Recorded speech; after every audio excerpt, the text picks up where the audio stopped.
The Grim Reaper is known as the being who guides the souls of the dead. The god of death had declared that any Reaper who manages to guide 10,000 souls would be rewarded with a single wish. After some time, one such Reaper stood before the god of death, who asked him if he had finally succeeded in collecting the 10,000 souls. The Reaper, named Kai, answered in the affirmative. The god of death then assured him that he would fulfill his promise and grant him any wish he desired. Kai's wish was surprising, as he asked to quit his job as a Grim Reaper. The god of death was taken aback by this request, explaining to him that giving up being a Reaper meant that his very reason for existence would disappear, and his fate would be complete annihilation. But Kai, who had reached an unbearable level of exhaustion, replied that this fate was perfectly fine with him. Upon his request, the god of death agreed to grant it, and in that moment, Kai's existence was supposed to vanish completely. But contrary to his expectations, he found himself opening his eyes again. He was lying on a bed, while a man and a woman eagerly called him Young Master Cien, expressing their joy that he had finally regained consciousness. The woman hurried to inform the Count, while the man tried to check on his condition and ask if he felt any discomfort. Kai looked at Cien's body, with its white hair and purple eyes,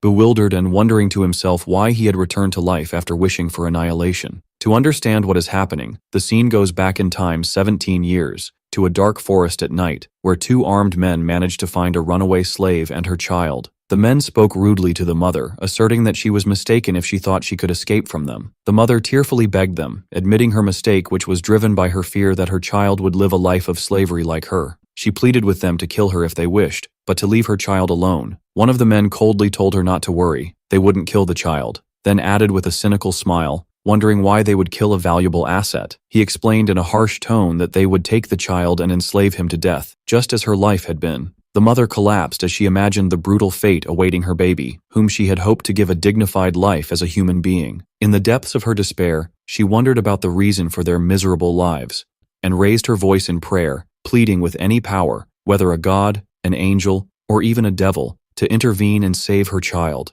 In that moment, a mysterious man with a majestic appearance emerged, calling the mother by her name, Miru. The two soldiers were surprised by his appearance and asked him who he was and who sent him. The man ignored them and politely told them that he didn't have much time, and that he would speak with the woman first and then answer their questions. The soldiers felt a cold shiver run down their spines, as if they were on the verge of death. The mysterious man strode confidently past the terrified soldiers and stood before Miru, who was kneeling on the ground, clutching her child. He offered her a deal, promising to grant her one wish, and in return, she had to give him one thing he wanted. He then revealed his request, asking her to give him her soul. As Miru held her child, she whispered her final wish to the mysterious man standing before her. After listening to her, the man, surrounded by a celestial aura, declared that he understood her desire and that the contract between them was sealed. At that moment, a smile of contentment appeared on the mother's face as she hugged her baby, before falling lifeless to the ground, while the man took the child in his arms. When the soldiers saw the scene, they yelled at the man, demanding to know what he was doing, insisting that the child was their property, and ordering him to leave it and go immediately. But the man, now holding the child, calmly apologized and told them he could no longer hand him over. The soldiers became enraged and decided there was no choice but to kill him for interfering in their affairs, and they rushed towards him to attack. But before they could reach him, they suddenly froze in place, discovering with horror that they were unable to move their bodies. The man then calmly stated the second rule of the Grim Reapers, which stipulates that whoever interferes with his work, he has the right to kill them. The soldiers panicked as their bodies began to move against their will, and they screamed, begging him to stop. By an unseen force, they were compelled to point their swords at each other, and in moments they delivered fatal blows to one another while screaming for him to stop. After the soldiers fell, the man stood holding the child, looking at Miru's lifeless body. A faint light emanated from her body, which was her soul, and ascended towards the sky, as the man told us that this was the 9,999th soul he had collected. He looked at the baby, who was extending his small hand towards his face, and muttered to himself that he had taken on a troublesome wish, then walked away, realizing he didn't have much time left. 16 years later, a young red-haired girl called out to someone as Appa and asked if he was home, and a voice from inside replied that he was. The girl, named Jazeth, entered carrying a basket and complained that Kai didn't greet her warmly. Kai replied coolly, asking if he looked like an old man who couldn't hear well, assuring her he could hear her even if she called him softly. He then added that it was illogical to greet her warmly every time, especially since she visited him several times a day. Jazeth protested, saying anyone else would be happy to have her visit and would welcome her warmly. so Kai coldly suggested she go to them then. Joseph became flustered and told him that's not what she meant, finally admitting she just wished Kai would show her more affection. Meanwhile, Kai was busy carving a wooden statue, ignoring her words. Joseph threw herself on the sofa, but Kai immediately scolded her, ordering her not to lie down before washing her hands and feet, which made her complain that he was a very strict person. He then asked her why she was visiting. She told him that her mother was not well and that her left arm had been hurting since last night and was still bothering her even after waking up. Kai stopped carving the wooden statue and promised he would stop by their house later to check on her mother. Joseph thanked him profusely, expressing her deep gratitude for his constant help, then told him she was going to the mountain to gather some herbs. After Joseph left, Kai went to her house. Her mother, whom Kai called Miru in his mind, greeted him and offered him some bread she had just made. Kai looked at her and then snapped his fingers, and the woman immediately froze in place and lost consciousness, before falling to the floor like a lifeless doll. Kai approached her lifeless body, examining it and thinking to himself that making her out of cheap wood was a mistake, as the wood had already started to rot, while he was using a mysterious power from his hand to examine the cause of the decay. Joseph suddenly returned and found him in that state over her mother's body, asking him in shock what he was doing. Kai thought to himself that he had made a mistake, as he was so focused on the repair process that he didn't hear her coming. Joseph assumed he had come to treat her mother as he had promised. Kai confirmed that she was the one who asked him to come. Joseph was surprised by how quickly he had arrived and noticed her mother wasn't home, then wondered about the large doll lying on the floor, pointing out that it looked a lot like her mother. The shocking threads of truth began to come together in Joseph's mind. She connected the doll with her mother's complaint of pain in her left arm. She recalled what she had told him earlier about her mother, and hesitantly asked Kai if this doll was really her mother.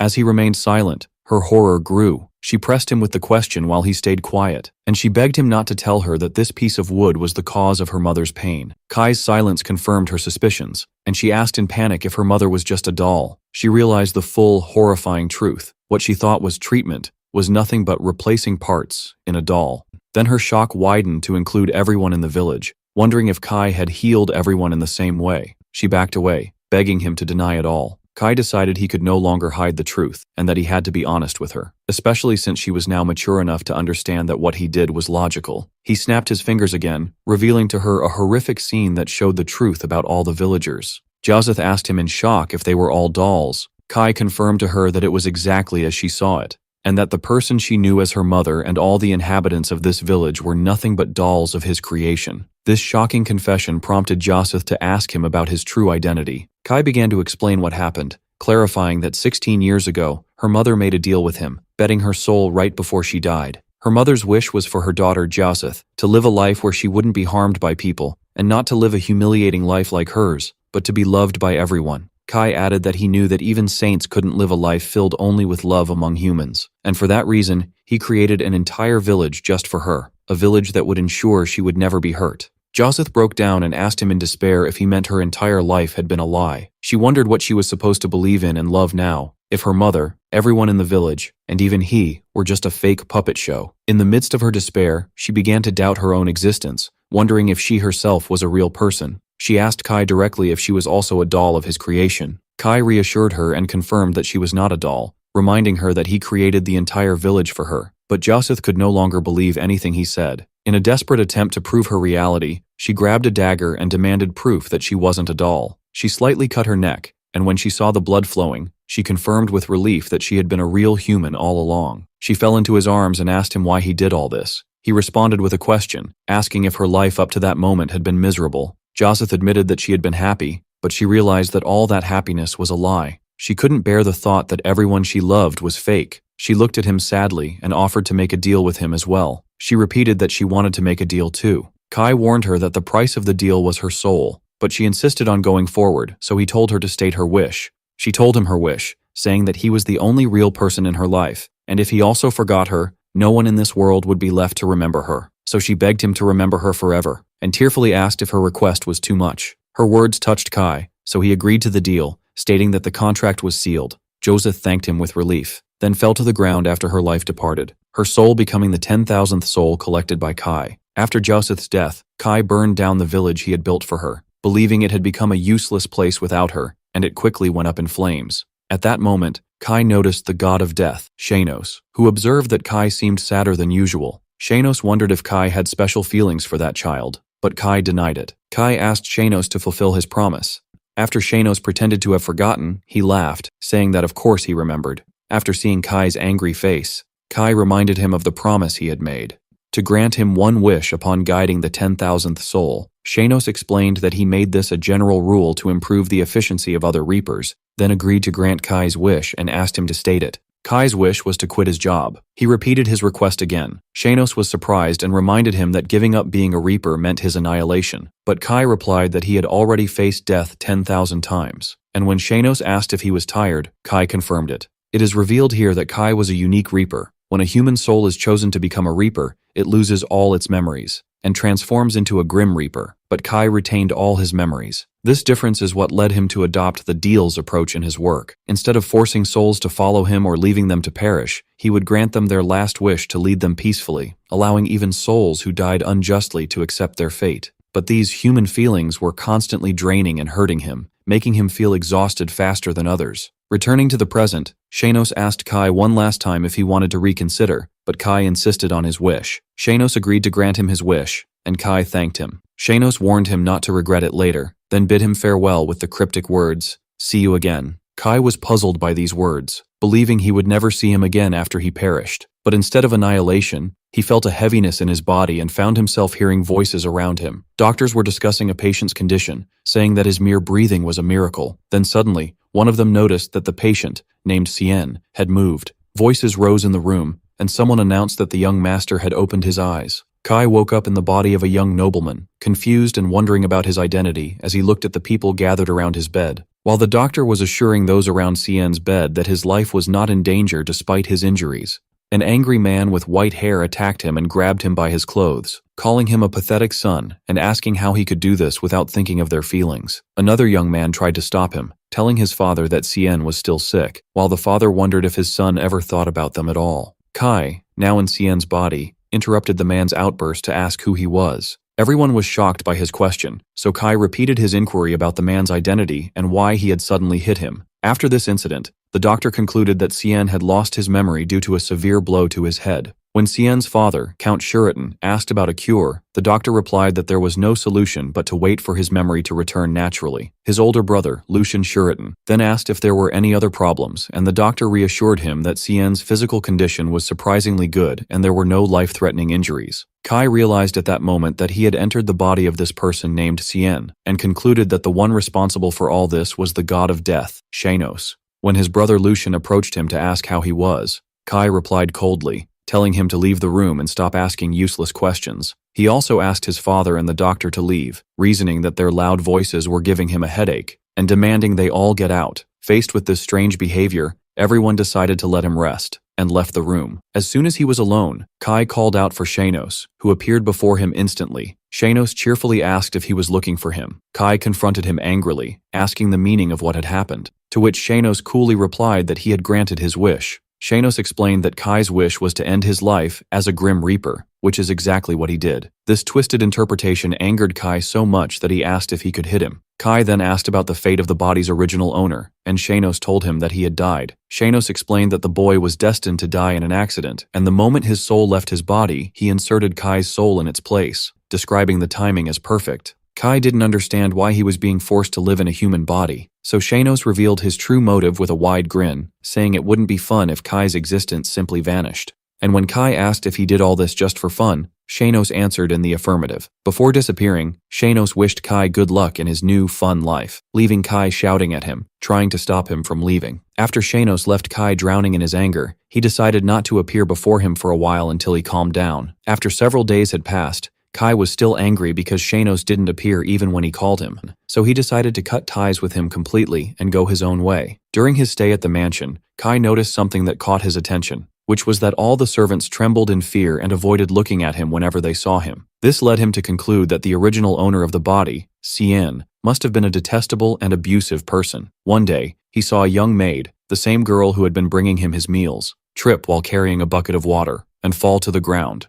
The girl, named Paik, was overcome with intense terror and began to apologize hysterically as if expecting a terrible punishment. Kai approached her and asked her why she had such a fearful expression on her face, causing the girl to scream in sheer terror. It becomes clear through a flashback that Cien Shuritan, the second son of the Count, was known for his angelic beauty in his youth, but his true nature didn't take long to emerge. Records revealed his cruelty. He had burned the eyes of a maid just because she dared to smile at him when he was only 11 years old. Since then, many servants who worked for him suffered injuries, disfigurements, and beatings that nearly killed them, and it was common for them to be fired in a pitiful state. Because of this cruelty, everyone nicknamed him the Little Demon of the Count's House. Returning to the present, Paik was imagining the worst-case scenarios, believing he would cut off her hands or legs. But Kai asked her to give him her hand. Despite her intense fear, she extended her trembling hand to him, begging him for mercy as she imagined he would cut it off. Kai surprised her when he healed the wounds on her hands, then told her that this was just first aid, and she should treat the wound properly to avoid leaving a scar. Kai's surprises didn't stop there. He pointed out some threads and dust on her clothes, and advised her to keep herself clean. When another maid saw what happened, she rushed over to Paik to check on her, while the latter fled in shock. Kai watched her, thinking that she reminded him of Joseph because of her age and clumsy nature. Later, the maids were talking about the sudden change in young Master Cien's personality, noting that he had become gentle recently, and they wondered if he had seen the gates of hell and decided to repent. The maids continue their conversation, with one of them sarcastically remarking that given Cien's demonic temper, it's likely that hell itself couldn't stand him and kicked him out. Pike, the maid Kai had helped, rushes to his defense enthusiastically, insisting that the young master is not demonic at all, but an angel. She tells them how even when she stumbles, he takes care of her and tidies up her appearance and sometimes even gives her delicious food. She insists that he is a kind and wonderful person and that the old rumors about him were completely distorted. Although the other maids didn't believe everything she said, they agreed that Cien had indeed become much kinder. Otherwise, Paik wouldn't have remained in his service after all her mistakes. Kai was listening to their conversation from a distance, which confirmed to him that his former personality, Cien, was indeed evil. He decided to change his location to avoid being seen by anyone, or it would be a problem. Afterwards, he wandered through the beautiful and well-maintained mansion garden, admiring the intricate sculptures and the meticulous care of the garden. He found some wood for carving in a sunny spot, and sat in the warm and pleasant place to begin carving a piece of wood, recalling the memory of Joseph and her love for the spring season. Suddenly, an old gardener appeared and apologized for forgetting to clean the area, but he froze in place when he saw the statue Kai had just finished, which was a perfect replica of Joseph. The gardener was mesmerized by the precision and beauty of the statue, wondering about the identity of the skilled sculptor who made it. Kai looked at the statue and vowed to himself that he would never forget Joseph in this new life, however long or short, thus fulfilling his final promise to her. That evening, Count Shuritan was in his office, surprised by the large number of nobles who had confirmed their attendance at the small social gathering he was organizing. His aide explained that the reason was a rumor that the former Duke Farhan would be attending the party, which astonished and shocked the Count. Later, Lucian informed his brother Kai that guests would be coming to the mansion. He explained that it was just a small social gathering for some nobles with their children, and that their father wanted him to at least greet them. Uncharacteristically, Kai agreed to attend, which surprised Lucian, who commented that Cien never liked such gatherings. Kai replied that he would attend this time to decide what to do in the future, so Lucian advised him to take it easy since he had just recovered. Before Lucian left, he placed a hand on Kai's shoulder, expressing his genuine concern, which made Kai feel a strange, unfamiliar sensation, the feeling of family warmth. A few days later, the party was held, and the turnout was unexpectedly large. Count Shuritan welcomed Count Iklo, who commented on the size of the crowd. Count Iklo confirmed that the reason for this huge turnout was the news of the attendance of the former Duke Farhan, who is personally supported by the Emperor. Count Iklo explained that the reason for this large crowd was that the Emperor had entrusted the former Duke Farhan with the task of choosing the crown princess, which prompted every noble with a daughter to eagerly seek to attend the party. He added that even nobles without daughters were keen to attend, desperate for a chance to catch the attention of the powerful and influential Duke Farhan. Count Shuritan commented that he hadn't realized the kingdom had so many young ladies, and that everyone was brimming with anticipation. In the midst of the party, Lucian, the eldest son of Count Shuritan, arrives and exchanges friendly greetings with Count Iklo, who praises Lucian's talents in studies and swordsmanship and expresses regret for not having a daughter to marry him to. After that, another guest steps forward to greet Count Shuritan, Viscount Chikan. Viscount Chikan is known for having been just a merchant 10 years ago, then using his immense wealth to buy a noble title. Since then, he has expanded his influence and eliminated everyone who stood in his way, making him a person disliked by Count Shuritan, who sees him as an example of the danger of money. The Viscount introduces his son, Horace, to Lucian, then asks Count Shuritan with a sarcastic tone why he doesn't see his second son, Cien, at the party. The Count realized that the Viscount knew about Cien's incident and was using it to annoy him, so Lucian replied that Cien would be coming soon, while thinking to himself, wondering why he was late. Meanwhile, Kai, in Cien's body, was completely lost within the mansion's premises. He had almost forgotten a strange trait that had long been a part of him. He was terrible with directions. After circling the mansion 10 times without finding the ballroom and without spotting a single servant to guide him, he decided to give up, thinking his absence wouldn't be the end of the world. Kai sat on the outer stairs and watched the sunset, a sight that Joseph used to love, and insisted on watching with him every evening. He looked at the sky and remembered his promise to her that he would always remember her just by looking at the sky. At that moment, an elderly man approached him and asked what he was doing alone in this place. Kai replied sharply, wondering if the man was old because he was asking a question he already knew the answer to, as it was obvious he was watching the sunset. The man was impressed by Kai's wit and sharp tongue, and admitted he had approached out of curiosity because Kai's gaze at the sunset seemed incredibly deep, deeper than that of an old man who had lived for decades, which was strange for a young man in his mid-teens. The man rephrased his question, inquiring why a young man was sitting alone in sorrow, to which Kai answered frankly, "I got lost." The man assumed Kai was one of the guests, but Kai denied it, and shocked the man when he revealed his identity, saying, "I live here. I am the second son." The old man was surprised that Kai, Count Shuritan's son, had lost his way in his own house.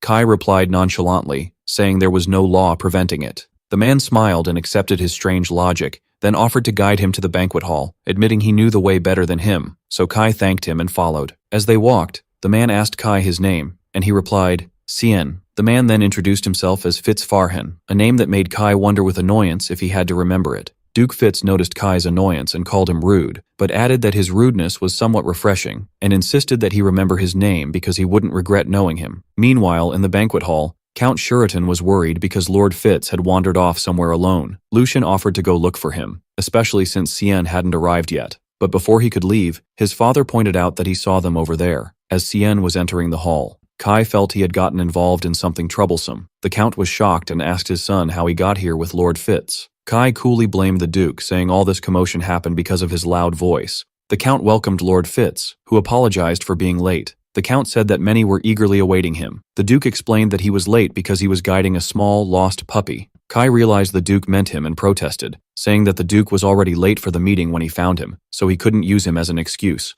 This response angered the Count, who scolded his son for speaking rudely to Lord Fitz, and offered his deepest apologies to the Duke, admitting he had failed to raise his son well. But the Duke laughed and said he wasn't bothered at all. In fact, he was enjoying himself for the first time in a while thanks to this boy who made his way to the hall not boring. This response left the Count and Lucian bewildered. Lucian stepped forward and formally introduced himself to Duke Fitz, who began to observe the two brothers. The Duke recalled the famous rumors about the Count's sons. One was talented, and the other was a little demon who only brought trouble, but he found that the troublemaker he met today was nothing like the rumors. The Duke realized that although he couldn't judge a person from a brief encounter, his long experience allowed him to read men's characters through their words, actions, and the look in their eyes. He concluded that this boy, Sien, possessed an immense and unusual power, so much so that he himself could not measure it. The Duke turned to his friend, the Count, and praised him, saying he had raised his son exceptionally well. The Count was surprised by this praise. He was used to hearing praise for Lucian, but praise for Sien was a rare thing.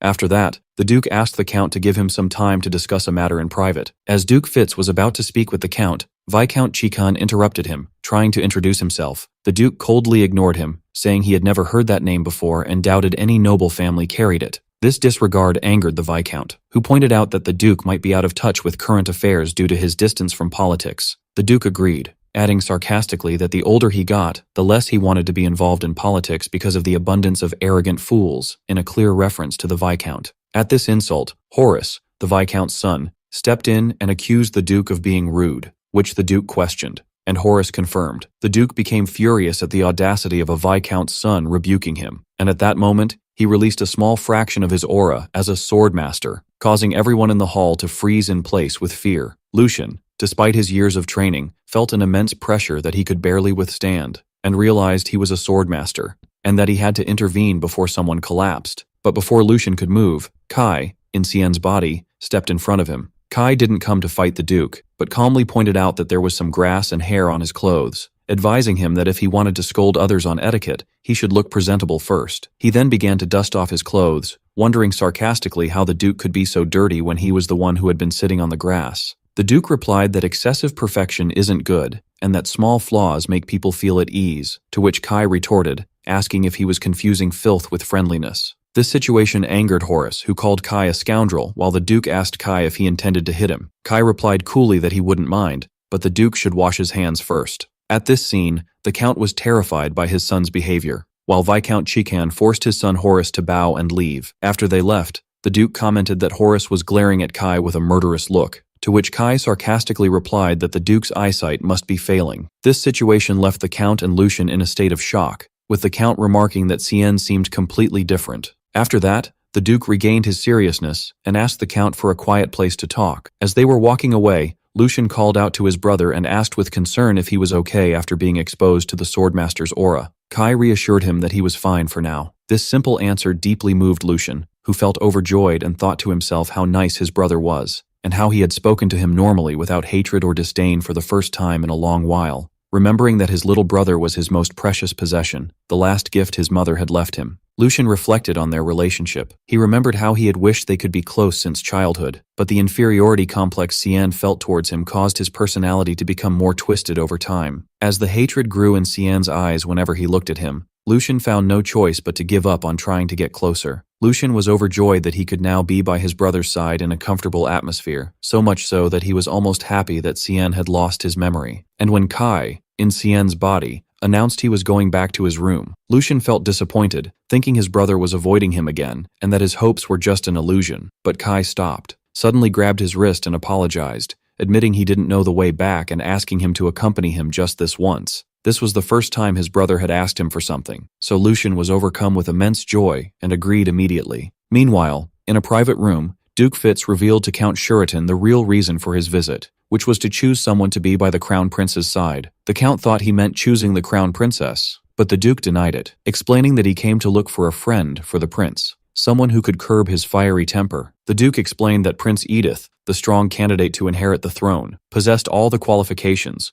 from swordsmanship skills to academic abilities, but his only flaw was his sharp temper and his inability to control his anger, to the point where he might kill anyone who spoke carelessly about him. For this reason, the Duke suggested to the Emperor to place someone beside the Prince who could calm his nature, especially since the Prince was known for not forming any personal relationships. The Count realized that this was the reason for the Duke's visit. The Duke admitted that he initially thought of Lucien, with his calm and steady personality, to be a companion for the Prince, but he soon realized he was mistaken, as he feared that Lucien's ice-cold personality might provoke the Prince's fiery anger instead of calming it, and one of them might get hurt as a result of this clash. The Count agreed with the Duke's opinion, as everyone knew that Lucien would not back down from his principles even with a sword at his neck, which made the Count agree with the Duke that this pairing would be dangerous. Therefore, the Duke told the Count that he had chosen someone else, who was also his son. The Count realized with horror that the Duke meant 100. The Duke confirmed that he wanted Cien to take on this task, which the Count flatly refused. The Count justified his refusal by stating that Cien was completely unstable and full of flaws, and any mistake from him could endanger the entire family. In a desperate attempt to persuade the Duke, the Count revealed a dangerous secret, that Cien had recently been in an accident and lost his memory, which greatly shocked the Duke. Count Shuritan refused Duke Fitz's request, apologizing that his son Cien had amnesia and was unqualified for such a task. But this confession did not deter the Duke. In fact, it increased his admiration for Cien. He found it unnatural for a boy with amnesia to be so calm and composed. Instead of being scared and agitated, Cien's eyes were calm and deep, which made the Duke certain that his judgment in assessing men had not failed him yet, and that this boy was a true gem. The Duke told the Count that he saw no problem with the memory loss. In fact, he felt he had made an excellent choice. He asked him to think about it, admitting that he had taken a liking to the boy. Later, the Count met with his two sons, Lucien and Kai, and explained to them that the Duke had come to find a suitable friend for Prince Edith. Kai scoffed to himself at the idea of a prince needing someone to find a friend for him,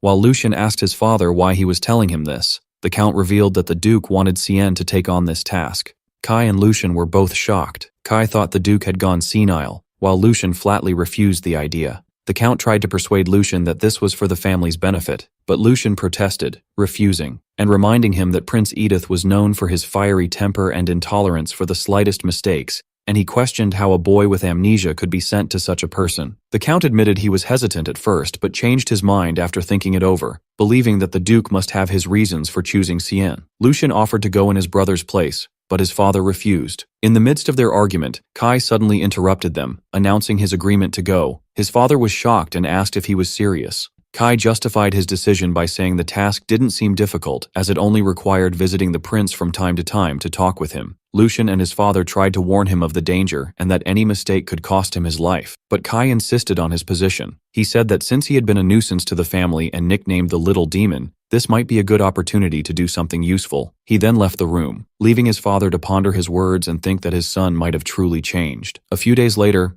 Kai arrived at the Imperial Palace. He was amazed by the sheer size of the place. And then he spotted Prince Edith, who was practicing his swordsmanship. He decided not to interrupt him and sat down to wait nearby. But he soon dozed off under the warm sun. He woke up to the prince's voice, who was boldly commenting on his courage for sleeping in the prince's training grounds. Kai asked him who he was, and then tried to leave, but the prince stopped him. The prince asked Kai if he needed a friend, to which Kai replied that he would leave and tell everyone the prince had kicked him out and didn't need a friend like him. This response angered the prince, who drew his sword and placed it on Kai's neck, warning him that he would kill him if he turned his back on him again without permission. Kai was unfazed by the threat. Instead, he calmly asked the prince to let go of his arm, as he did not wish to touch a sweaty hand. The prince asked if he dared to give him orders, to which Kai replied that it was just a request, not an order. The prince was surprised by Kai's lack of fear of death and asked him again who he was. Kai introduced himself as Cien Shuritan. The prince recalled that the Shuritan family was known for its integrity and good reputation. He asked why Kai was there, and was told that an old man had sent him. The prince immediately understood he meant Duke Fitz.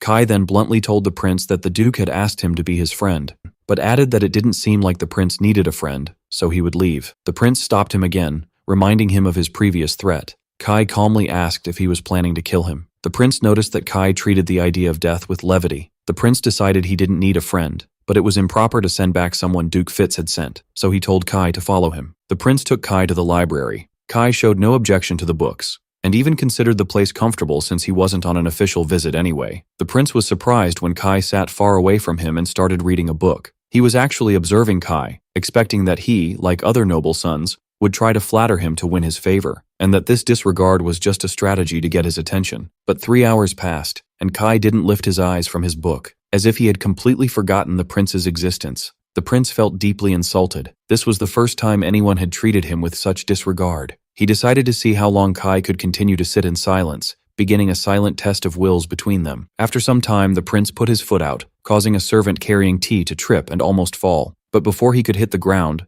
Kai used a mysterious and invisible power to stop him and restore his balance without anyone noticing. The prince was shocked by what he saw, and didn't know how the servant had suddenly regained his balance. Kai advised the servant, without looking up from his book, to always watch his step. Meanwhile, the prince wondered if Kai was the one who did it, but he quickly dismissed the idea. After drinking his tea, Kai announced that he would be leaving and would return the next day. The prince was surprised by Kai's insistence on coming every day just to spend his time reading, to which Kai replied that he had to be polite to his elders for the time being. As Kai was leaving, the prince wondered in confusion about the truth of this mysterious young man. This routine continued for several days, with Kai coming and sitting to read in silence. One day, the prince asked him if he intended to play with him instead of reading. The prince sighed, having grown accustomed to this strange situation, wondering if Kai truly didn't realize that others longed for just a single moment to meet him. The book the prince was reading caught Kai's attention, and he asked if he knew it. Kai replied that he had read it before and was interested in the art of doll making. The prince commented that Kai was also interested in this art. Kai mentioned that the story of the doll maker in the book was very fascinating, as it was about a man who became an enemy of the whole world to protect one woman. Kai then asked the prince for his opinion on this man, and the prince answered without hesitation that he was insane and a complete fool. Kai looked at the book sadly and agreed with the prince's opinion. Their conversation was interrupted by the arrival of a young girl with light green hair who called out to the prince,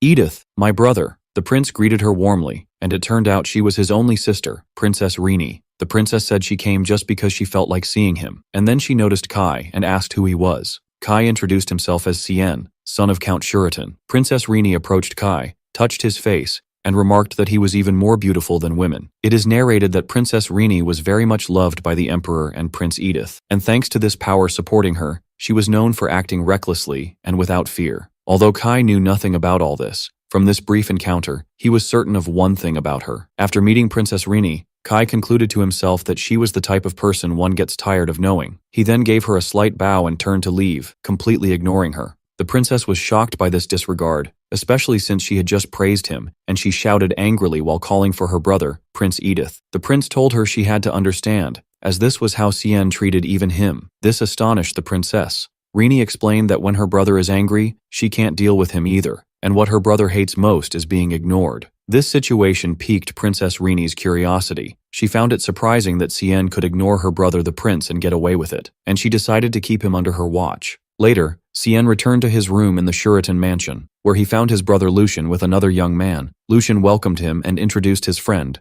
Cliff. Cliff smiled sarcastically, confirming that Cien had indeed lost his memory, and suggested they reintroduce themselves to each other. Cien introduced himself, and Cliff laughed, surprised that the demonic boy was greeting him. Lucian scolded him for his words. Lucian then invited Kai to sit beside him, and began to ask about his day with concern, which made Kai comment that he was like a mother with his excessive worrying. Kai noticed something strange about Cliff, and asked Lucian if he was close to him, to which Lucian replied that they had been friends for a long time. At that point, Kai decided to offer Lucian some advice, explaining that when one clings too much to the dead, their souls find it difficult to leave the world of the living. He added that if they die unjustly, their souls remain stuck beside those they trusted in life, as if pleading for their grievances to be resolved. Cliff was shocked and asked Kai what he was suddenly talking about, and if he meant that child.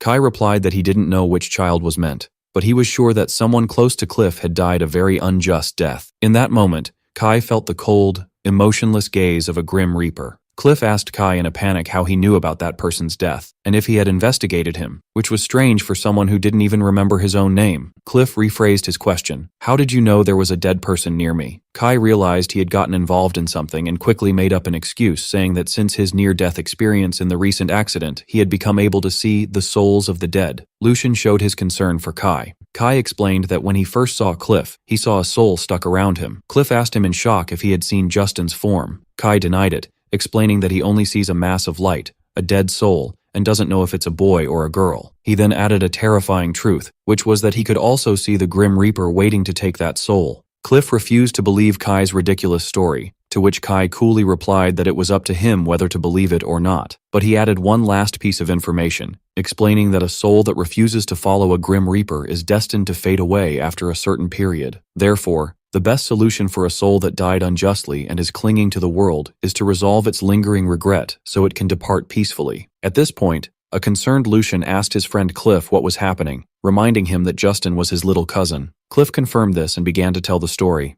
A few months ago, his uncle, Count Devlin, suddenly collapsed due to chest pains and his health did not recover easily. As a result, his eldest son, Justin, was chosen as the heir to the title. But a month ago, Justin suddenly disappeared. The family thought he had run away out of fear of shouldering the responsibility of the title, especially after a letter from him was found in which he confessed his lack of confidence in his ability to lead the family. As a result of his disappearance, Pellison, their cousin from their uncle's second marriage, became the center of attention and support. But Cliff believed that the Justin he knew was not weak enough to abandon his duties and run away, and he was certain he would return. But now, after hearing Kai's words, he was terrified by the thought that his cousin might be dead. Kai commented that the story seemed clear from his perspective. Cliff asked if he suspected his aunt, his uncle's wife, and Kai pointed out that the scenario was common, a half-brother, and the eldest son who has the right of succession. Cliff passionately defended his aunt, saying that Aunt Ija was not that type of person, and that she always treated Justin like her own son, so much so that Justin would boast about her every time they met. After hearing the story, Kai decided to himself to stay out of it, as he didn't want to interfere in the details of a soul that had nothing to do with him. But he felt annoyed seeing that sad, lingering soul, wondering if his sense of responsibility as a former Grim Reaper was still inside him. Kai sighed and told Cliff that in his opinion, the answer was already clear, but he offered to conduct a test. That would require a little help from Count Devlin. The scene shifts to show Aunt Ija sneaking quietly at night until she reaches her destination. The scene shifts to Shanos meeting Aunt Ija in a secret place.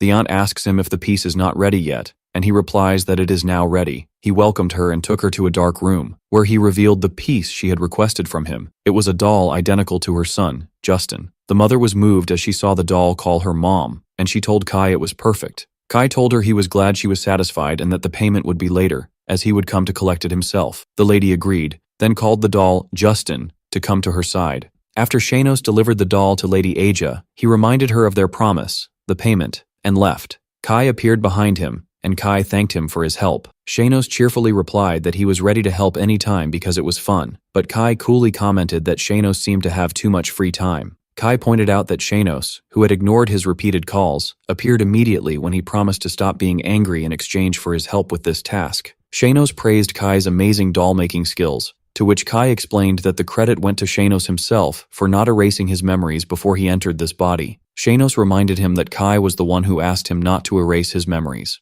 Shanos asked if he regretted it and offered to erase them for him now, but Kai refused, saying that remembering what happened for the rest of his life was the punishment he imposed on himself for being a pathetic fool. Shanos mocked him, saying he held a grudge, to which Kai replied that he chose annihilation to stop doing such pathetic things, and wondered who insisted on bringing him back to life. And when Shanos jokingly threatened to show him the meaning of a real grudge, he suddenly changed the subject and commented on how beautiful the weather was, even though it was raining, which made Kai think he should have cut ties with him completely. Meanwhile, at the Devlin mansion, the servants and Lady Ija gave the returning Justin, the doll, an extremely warm and emotional welcome. As his aunt hugged him tightly and asked where he had been all this time, the aunt expressed her gratitude for his return, and the servants praised Lady Ija for being a good mother, who loves Justin very much even though he is not her biological son. In another room, Aunt Aja was thinking evilly about the Count's will, vowing that she would not give up. Back at the Imperial Palace, Princess Rini was asking her brother, Prince Edith, if Cien had come today as well. The prince jokingly asked if she missed him, and she got angry and vehemently denied it.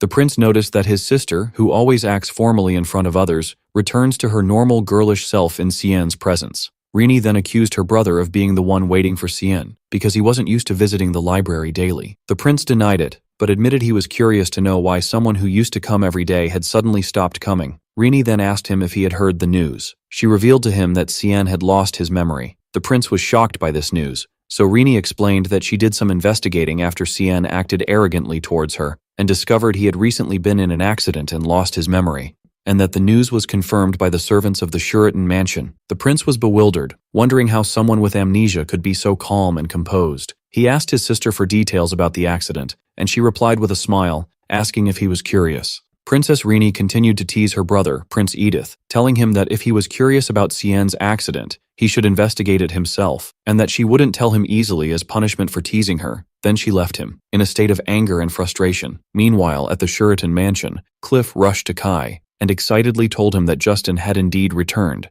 just as he said. Cliff was in disbelief, wondering how this could happen, but Kai, who was reading a book, calmly reminded him that he had asked him not to ask any questions. Cliff remained confused, wondering if the returnee was truly Justin. Cliff couldn't contain himself and grabbed Kai, demanding answers. But Lucian intervened and asked his friend to stop because he was bothering Cien. Kai repeated his warning that he would not allow any questions on this matter. After that, Cliff explained the plan that Kai had devised. Kai had suggested they ask Count Devlin to write a will with a specific content, that all family assets would go to Justin, but if he did not appear, they would all revert to the state. Initially, the Count refused to write such a will, but Cliff convinced him it was just a way to find Justin. Kai's prediction was that if the aunt was the culprit, Justin would return, but he would be someone else in his form. Lucian admitted that when he saw Justin actually return, he was confused and didn't know how to accept the situation. Cliff continued to struggle to understand the situation. Kai told him not to think about it too much, but to focus on the final result. He explained that their goal was to find out why the soul stuck around Cliff had died, who had killed it,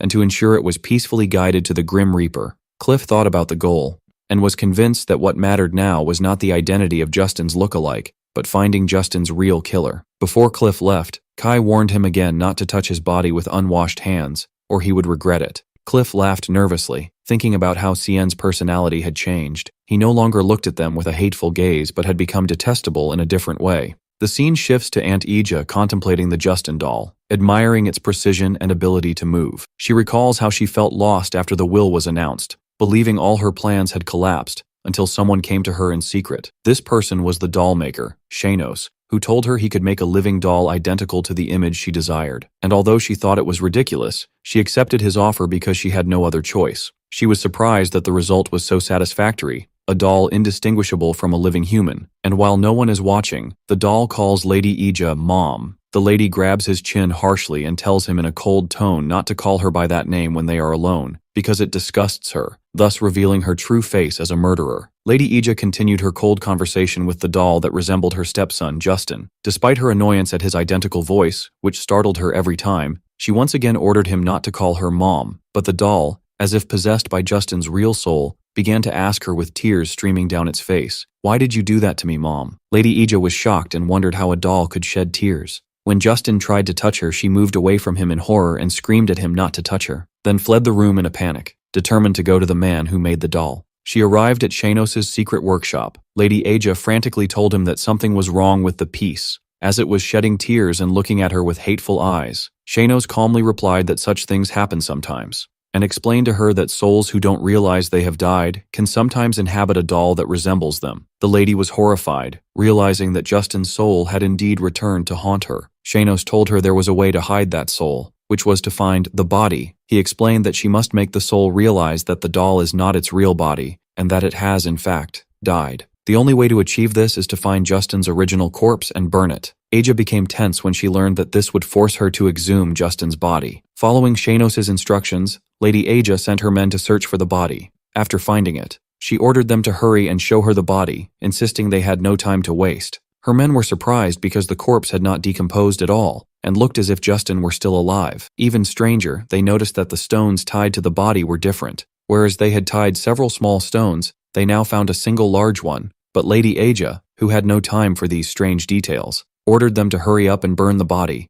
As they were about to commit their crime, Kai suddenly appeared. He addressed them, saying that after committing the great sin, murder, they were now trying to commit the sin of concealing a body. Kai asked them if knowing his identity would change anything. Lady Ija ordered her men to deal with him, but before they could harm him, Lucian intervened with his sword and saved him, warning them that any further step towards his brother would mean their death. Then Cliff appeared, sarcastically adding that they would all die anyway. Lady Ija was shocked to see her nephew Cliff, and asked him how he got here. Cliff told her he could no longer call her auntie, expressing his disgust that she could kill Justin, who was loyal and loving to her. Cliff demanded to know why she committed this heinous crime. Lady Ija broke down and screamed, confessing that she did it because she hated him so much. She explained that she hated the way her husband, Count Devlin, showered only Justin with warmth and love, while ignoring her son, Pelison. This resentment made her wish for death, and she hated Justin for monopolizing his father's love to the point she wanted to kill him. She claimed she couldn't bear to see her son grow up deprived of his father's love, and if she couldn't give him that love, she at least wanted to give him the wealth and status of the Count.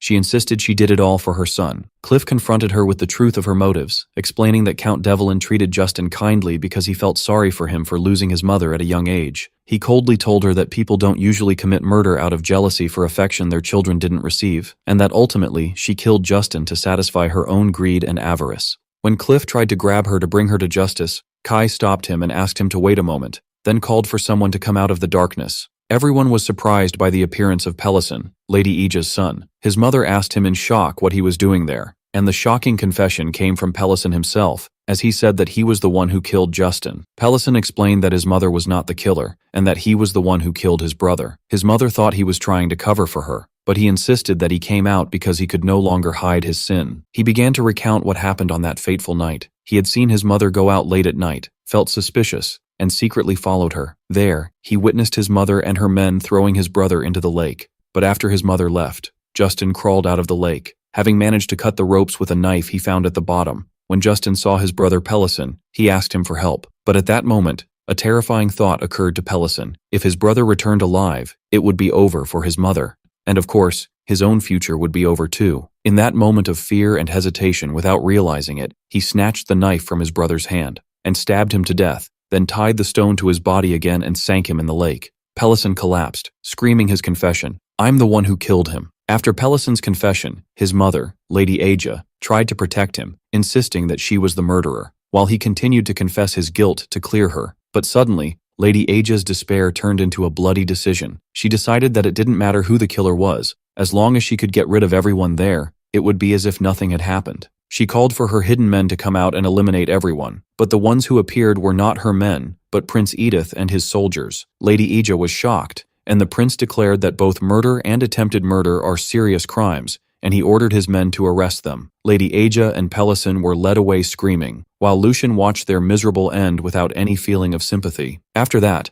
Kai asked the prince why he was there, and the prince replied nonchalantly that he was just passing by and saw what was happening. Meanwhile, Cliff was still bewildered as he looked at Justin, the doll, and he asked Kai if Justin's soul was truly not inside the doll, which Kai confirmed. Kai revealed the truth. Everything Shanos told the Countess was a lie. From the beginning, Kai designed the doll only to cry, and the whole plan was just a trick. to use the frightened countess to find Justin's body. At that moment, Justin appeared before Cliff. Cliff said sadly that he was now sure it was just a doll, as the real Justin always smiled at him, but now he wasn't smiling. Cliff apologized to Justin, saying that if he had been wiser, he might have noticed the conflict within the family and prevented his death. Justin hugged Cliff and thanked him. Cliff was very moved after hearing his voice for the last time. After Justin's soul risked annihilation to inhabit the doll for a few moments, just to thank Cliff, it then ascended peacefully to the sky. Kai felt relieved that Justin had finally found peace. Later, Lady Ija and Pelison were sentenced to death. While Lady Ija was on the execution platform, Shanos suddenly appeared before her. He told her he had come to collect the price for the peace he had made for her. In her final moments, Lady Ija realized that everything about this maker was strange, and that the idea of making a living doll was a supernatural matter. She screamed that she had lost everything and there was nothing he could take from her. But Shanos revealed the true price, the soul. He explained to her that most who commit evil and die do not follow the god of death easily, and for that reason they are taken by force under the guise of payment, leaving her in absolute terror, as she heard his final words about the god of death. After Shanos successfully captured Lady Ija's soul, he decided to leave. Later,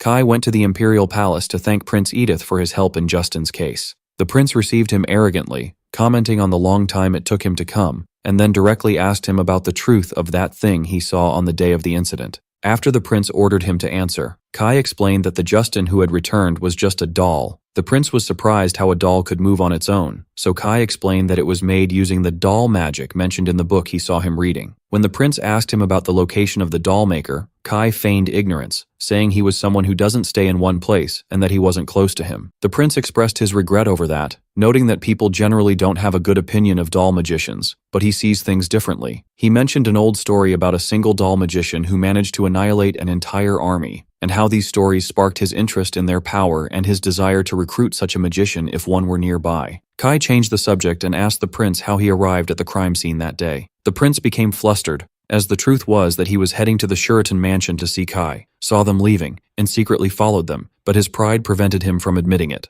So he stuck to his first story and insisted it was just a coincidence. Kai gave him a pitying look, realizing he was lying, and commented that he was better at reading people's expressions than he expected. The prince started to feel foolish whenever he spoke with Kai. The prince was bewildered, not understanding why Kai chose to do that, despite his nature and personality. The prince then returned to asking Kai about his memory loss. He asked if he remembered nothing about the incident he caused, and when Kai confirmed, the prince asked if he wasn't curious to know what happened. Before he could tell him, Kai interrupted, saying he didn't want to hear it from him. But at that moment, Princess Rini appeared, and offered to tell him the truth about the incident herself. Kai realized there was no escape from hearing the story, so the princess told him the shocking truth. It is said that he jumped from a building of his own free will. Kai was shocked by this revelation. Later, the princess was complaining to her brother about Xian's indifferent reaction to the news of his suicide attempt, and how she had put so much effort into investigating in the hope of breaking his composure. The prince told her that her actions were like those of children, who annoy the person whose attention they want to attract. The princess got angry and denied it, but she pointed out that he too pays a lot of attention to Xian. At that, the prince admitted to himself, hating to do so, that he was very interested in that mysterious young man. Prince Edith and Princess Rini continued their conversation about Xian. The prince admitted that there was something that worried him about Xian, explaining that he doesn't seem like the type to attempt suicide. Even if someone loses their memory, their basic nature doesn't change. He added that Xian seems like the type to face his problems and solve them, not run away from them by ending his life, which Rini agreed with. The prince also remembered the angry expression on Xian's face on the day of the incident at the Devlin Mansion, and wondered about the reason for that anger. Meanwhile, Kai was thinking about his predicament, angry at Shanos for putting him in the body of a person full of problems. Although he had decided to ignore the matter of the original Xian's suicide attempt, he began to worry that the reason that drove Xian to despair might still exist and could affect him as well. Therefore, he decided to at least understand the circumstances surrounding the incident. Kai went to his father, Count Shuritan, and asked him directly why he jumped. The Count was surprised that his son knew about it, but Kai coolly replied that what mattered was knowing the reason, not how he found out. Kai said he had a rough guess that he was a person full of resentment towards the world. Kai asked him another question. Where did he wake up after the incident? Was it in this house? The Count answered no, revealing that the place where the incident occurred was Goethe Academy. Kai began to analyze the new information. He initially thought that Xian's feeling of inferiority and resentment towards his brother Lucian was the reason for his suicide attempt. But the incident happening at the academy and not at home suggested there was another reason. As he was walking in the garden thinking, he heard the sound of carving, and found the old gardener he had met before. Kai noticed that the gardener looked tired, and soon the man staggered and almost fell from exhaustion. Kai rushed to help him, and the gardener was surprised to see young Master Cien. Kai advised him to rest in the shade because working under the hot sun had affected him. When Kai disappeared for a moment, the gardener wondered where he had gone. Then Kai returned with a basin of water. Kai explained the importance of drinking water in the summer, and the gardener thanked him, who could never have imagined that a day would come when he would drink water brought to him by the young master himself. When Kai suggested that the gardener take the rest of the day off, the man hesitated, saying that the lady was about to return. بالتأكيد إليك ترجمة الجزء الجديد من القصة. Kai began to wonder about the identity of the lady the gardener had mentioned, concluding that she must be the lady of the Shuritan mansion, whom he had not seen even once. The gardener explained to him that the lady takes great interest in the garden and always wants to see it looking different and new, which is why a new garden must be completed before her return, leaving him no time to rest during this season. The gardener then hurried to assure him that he meant no offense, and that the lady was a refined person and the problem lay in his own shortcomings. Kai thought to himself that gardens change naturally with the seasons, and that the desire for only artificial and showy changes was a strange taste. He concluded that although he had not met her, he could guess her personality type from this method of tormenting her subordinates. At that moment, Kai heard the maid urgently calling for him. The maid, Pike, arrived panting, and eagerly told Kai that he must hurry back, because the lady had returned. Indeed, the lady, a countess with long dark blue hair, had arrived and was greeted by her eldest son, Lucian. She exchanged superficial words of praise with him, saying he looked healthy thanks to his excellence, and began, in an indirectly joking manner, to hint and wonder who was the reason her eldest son had such qualities. She answered herself that he must have inherited this excellence from her because she was his mother, which made Lucian feel uncomfortable as he always did with her. The countess then turned to talk about Cien, feigning concern after hearing about his accident. When Kai arrived, he saw them together. She ran towards Kai and grabbed his hands, expressing her extreme worry for him and that she wished she could have been by his side during his illness. Kai noticed how her facial expressions changed in the blink of an eye. The countess scolded Kai for not greeting her and asked if he had forgotten her as well due to his amnesia. She then began to blame him for choosing to jump from the building and worrying everyone, and for thinking of throwing away the life she had given him. Lucian tried to stop her, but she ignored him and continued her psychological attack, revealing to Kai that his real mother had died while giving birth to him. Kai was shocked by this information. While Lucian desperately tried to convince him not to listen, the countess feigned surprise, asking if he had forgotten this too, then harshly berated him for forgetting his mother who suffered to give birth to him and died because of him. Lucian realized this was her constant method of torture. Her seemingly kind words were always filled with poisonous thorns that had cornered and tormented Cien his entire life. The countess continued her attack, saying she now understood why he chose to die, and that since he had killed his mother, he must live even harder to compensate for her life as well. Lucian grabbed his arm, begging him not to be deceived by his stepmother's words, and assuring him that the current Cien was different. At that moment, Kai understood everything. He finally understood the reason for the original Cien's miserable life. Lucian was not the problem, but there was a woman by his side, digging at his wounds and constantly reminding him of them. Very calmly, Kai confronted his stepmother, assuring her that his biological mother's death was not his fault at all. The countess was shocked by his response, so Kai continued, explaining that death is a fate determined by the god of death, and it is not something humans can be blamed for, and that he is fully aware his mother did not die because of him, so there was no need to repeat this lie. The countess became enraged as she was not used to Cien talking back to her this way. Previously, he would be in pain and run away crying whenever she confronted him with these words. She changed her tactic, feigning happiness and saying that his deceased mother would be happy that he thinks this way and would not regret dying for him. Kai agreed with her, then asked her an awkward question. If she had to choose between her life and her son's life, would she choose herself? She became flustered and answered that of course she would choose her son, to which Kai replied that his real mother would have done the same. The countess realized that Cien was no longer the fragile boy she knew, and that his memory loss had completely changed his personality. At that moment, Lucian burst out laughing with sheer joy. When his mother asked him why he was laughing, he apologized, saying that what Cien said was something he had wished to hear from him for a long time, and that he laughed out of extreme happiness. This further angered the countess, who scolded Lucian for his response, and accused the two brothers of ganging up to mock her, and threatened to tell their father. Faced with this situation, and after her reputation had been shaken in front of the servants who were watching the scene, the countess announced she was tired and would withdraw to her room, but she vowed to herself to get revenge on Cien. After she left, Kai commented that he hadn't said anything funny, but Lucian assured him that he was happy, and that it was the happiest day of his life. Later, in a meeting with his father, Kai announced his decision to return to Gotha Academy. His father was shocked and asked why he wanted to go back there, to which Kai replied that he should at least get his graduation certificate. Lucian begged him to stay, but Kai insisted, saying he had matters to investigate there as well. The Count agreed to his decision, considering it the first time his son had made a decision for himself, and that he now had the strength to decide his own affairs. When he asked him about the departure date, Kai replied that he would leave the next day, which further shocked Lucian. After Kai made up his mind, he reassured his brother Lucian, who understood his decision, and asked him to stop overreacting. The next morning, Lucian found that his brother had already left,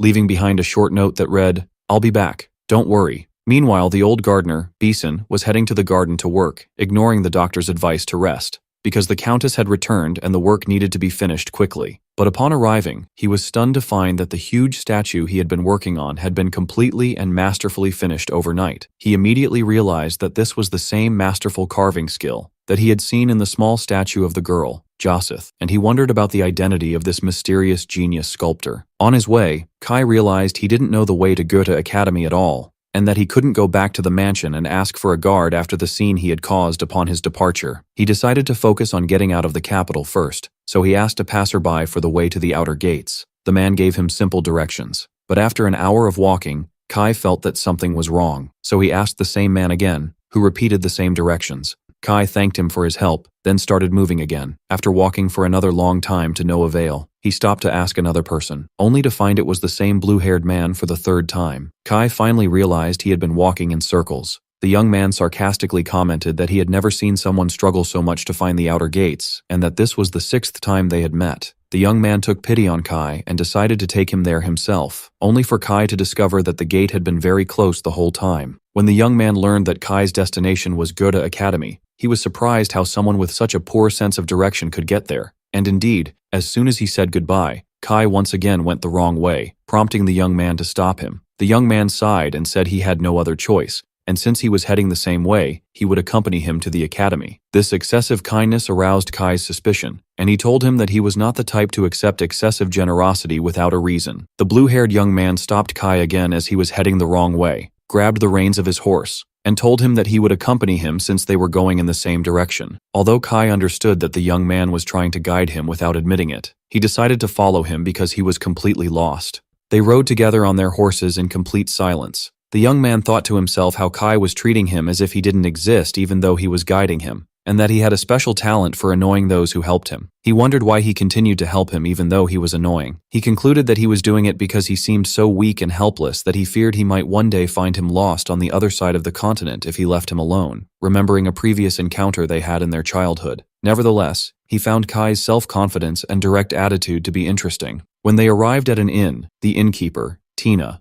welcomed them and asked if they wanted one room. They both quickly asserted that they were not together, and then Kai requested separate rooms, meals, and bathwater. Tina explained that she was getting ready to serve them. After showing the young man and Kai to their rooms, she returned to prepare their food. Troublesome men appeared and started looking for her, causing a commotion. Tina tried to hide from them, because her father had asked her to avoid them destroying the place. The blue-haired young man and Kai appeared behind her, and distracted her by pretending to be hungry. Tina moved to prepare their food, and the troublemakers rejoiced when they saw she had finally appeared. Tina apologized to Kai and the young man for the lack of space in her tavern and asked them to share a table. But one of the troublesome men grabbed her violently. Tina asked him to let her go, but he continued to harass her. Her father tried to defend her, but the assailant pushed him hard and knocked him to the ground. The assailant then grabbed Tina again, while she screamed for help. The blue-haired young man intervened in the brawl, grabbed the assailant's wrist, and calmly asked him to let the girl go so he could eat his food. The assailant thought this young man was wishing for death, and since he was eager for a fight, he decided to grant him his wish. Kai's cold comment that the assailant wouldn't enjoy the fight puzzled the man. The young man grabbed the assailant and told him that he doesn't look for trouble, but he doesn't run from it either. Then he crushed his hand with great force,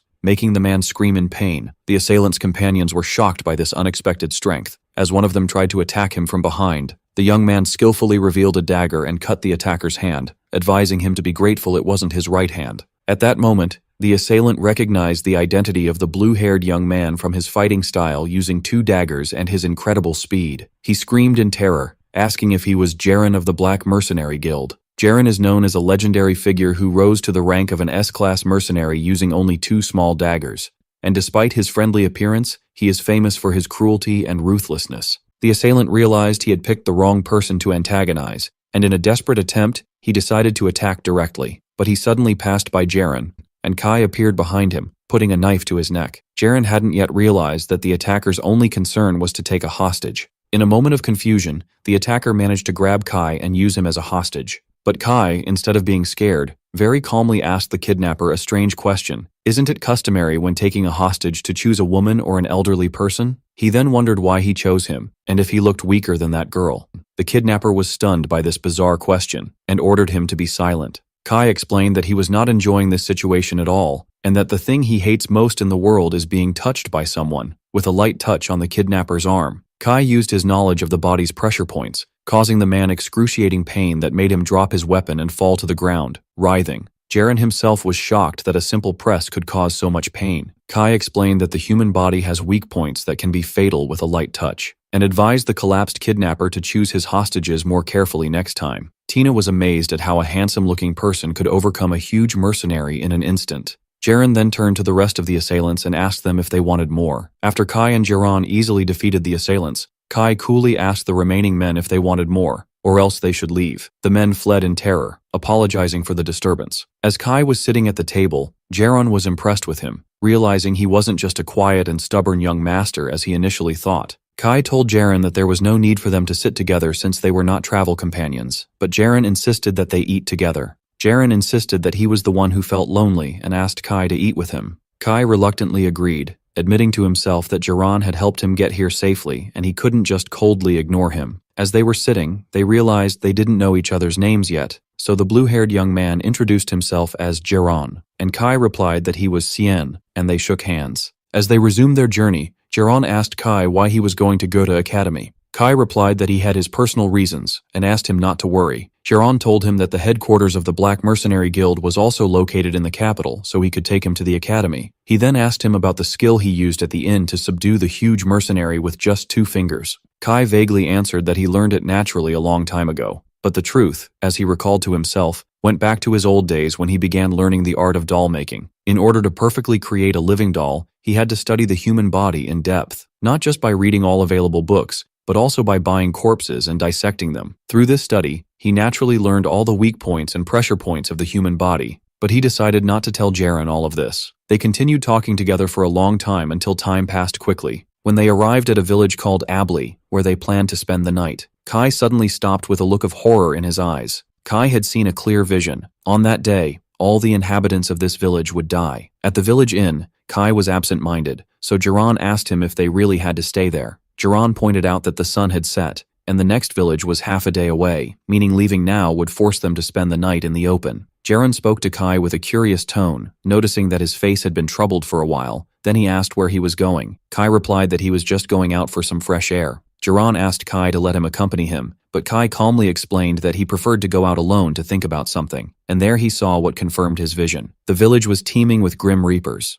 Kai wondered why he should care about this, as he was no longer a reaper and had no responsibility. He decided that all he had to do was leave early in the morning, but as he was about to return to the inn, a little girl grabbed his clothes. While Kai was lost in his thoughts, a little girl interrupted him and offered him a piece of candy. Kai asked her why, and she replied that she saw he looked sad. The little girl, whose name was Miru, explained that this candy helps her when she's sad. Then her mother called her and she hurried away. Kai felt sad for the innocent girl's fate. After she left, Kai decided to return to the inn, but he realized once again that he had lost his way. Jaren suddenly appeared, so Kai asked him how he found him. Jaren replied that he followed him, because he expected he would get lost, and he was right. Jaren led Kai back to the inn, and then took a shortcut, which made Kai notice that Jaren knew the village well. Jaren explained that he had visited the village many times on business missions, and then instead asked Kai if he had a family. Jaren replied that his entire family had passed away. Kai asked him a direct and shocking question. Did they all die on the same day? Jaren was shocked and confirmed that they had died in an accident when he was young, and asked Kai how he knew that. Kai apologized for his curiosity, saying it was just curiosity. Later that night, Jaren sneaked out of the inn wearing a cloak, but Kai intercepted him in a dark alley and asked him why he was going out. Jaren was surprised and asked him how he knew his whereabouts. Kai claimed he followed him because he seemed suspicious, But the truth, as he thought to himself, was that he suspected Jaren was the one who would bring death to this village, perhaps because of what happened there 20 years ago. Kai's suspicions were confirmed. Jaren was that child he had met 20 years ago. Kai, with his memory as a former Grim Reaper, recalled the details of the tragic incident. He had visited this village 20 years ago because of a terrible plague that was spreading. The villagers, who depended on travelers for their livelihood, were afraid that news of the plague would destroy their economy. So they committed a horrific crime. They took Jaron's family, who were the first to be infected, and buried them alive to hide the matter. Jaron's family had sensed their tragic fate and secretly sent their young son, Jaron, the only one who was not infected, out of the village to save him. But the little boy saw everything and witnessed the murder of his entire family at the hands of his neighbors. Kai continued to narrate Jaron's tragic story, explaining how that little boy witnessed his parents and sister being buried alive by the villagers. The boy fled to save his life, but he returned years later with his heart burning with hatred and a desire for revenge. His plan was to poison the well and kill everyone in the village. Returning to the present, Jaron admitted that everything Kai said was true and that what he was doing was just revenge, but he asked Kai again how he knew all this. Kai explained that sometimes, if a dead soul wishes for it strongly and gets permission from the god of death, it can stay beside its loved ones to protect them. He pointed out that the luck Jaren had so often in his life, including their frequent encounters, was no coincidence, but thanks to the guardian spirits of his family who were guiding and protecting him. Kai said to Jaren, speaking of the large village, that perhaps his family's last wish was to stay close to him, the boy who lost his family at a young age. Jaren didn't believe this story, so Kai told him that his family had appeared to him in a dream and told him everything. Jaren got angry and refused to believe this nonsense, insisting that he had lived for more than 10 years waiting for his moment of revenge. Kai tried to persuade him to change his mind, warning him that if he killed all these people, he would live the rest of his life hearing their horrifying screams. He asked him if he truly believed that revenge would bring him happiness, and then offered to tell him an old story about a man's revenge. Kai began to tell his own story, without revealing his identity, speaking of a man who had a lover more precious than his own life. But others considered her a bad omen and tried to kill her, so the man fought the whole world to protect her. But in a moment of carelessness, his lover was killed. From that moment on, the man's revenge began. He killed everyone who participated in her death until he drowned the world in blood. And when Jaren asked what happened to that man after he completed his revenge, Kai replied that he looked at the world he had destroyed with his own hands and chose death. Kai told Jaren that he wouldn't stop him, but he wanted to clarify one truth. Revenge does not lead to happiness or liberation, but to more misery and a horrific connection to the past. These words affected Jaren, who began to doubt the desire he had held onto for so long, and he wondered if this was the end he wanted, or what his family would have wished for him. When Kai saw his confusion, he offered to leave the matter to him. He asked him to take the poison and keep it, and to give himself time to think. He promised him that if, after careful consideration, he decided that revenge was still more important than his happiness, he could come back to him, and he would give him the poison without a word. Jaren agreed, and handed the poison to Kai. In return, Kai gave him the piece of candy he had taken from the little girl, telling him that someone once told him this was the best medicine when one is sad. Jaren looked at the piece of candy in his hand and burst into hysterical laughter that turned into tears. Then he calmed down a bit, muttering that this was a terrible medicine. In that moment, he felt the presence of his family's guardian spirits comforting him. Later, Shanos appeared, telling him that he had done something incredible. That night, while Kai was in his room, Shanos appeared before him. Shanos scolded him, saying he heard he had caused a lot of trouble. Kai denied doing anything, which infuriated Shanos, who wondered how he could say that after making many Grim Reapers, in the village of Abli, look like fools, reminding him of the rule that anyone who interferes with the work of the god of death can be killed. Kai calmly replied that he never interfered with the Reaper's work, and all he did was prevent his companion, Jaren, from doing something foolish. Shanos smiled sarcastically and commented that Kai had become bold after becoming human again, to which Kai replied that it wasn't his fault, but Shanos' fault for bringing him back to life without asking. Shanos grumbled that he would face a severe reprimand from his superiors because a whole list of humans who were supposed to die were still alive. Kai coolly wished him good luck,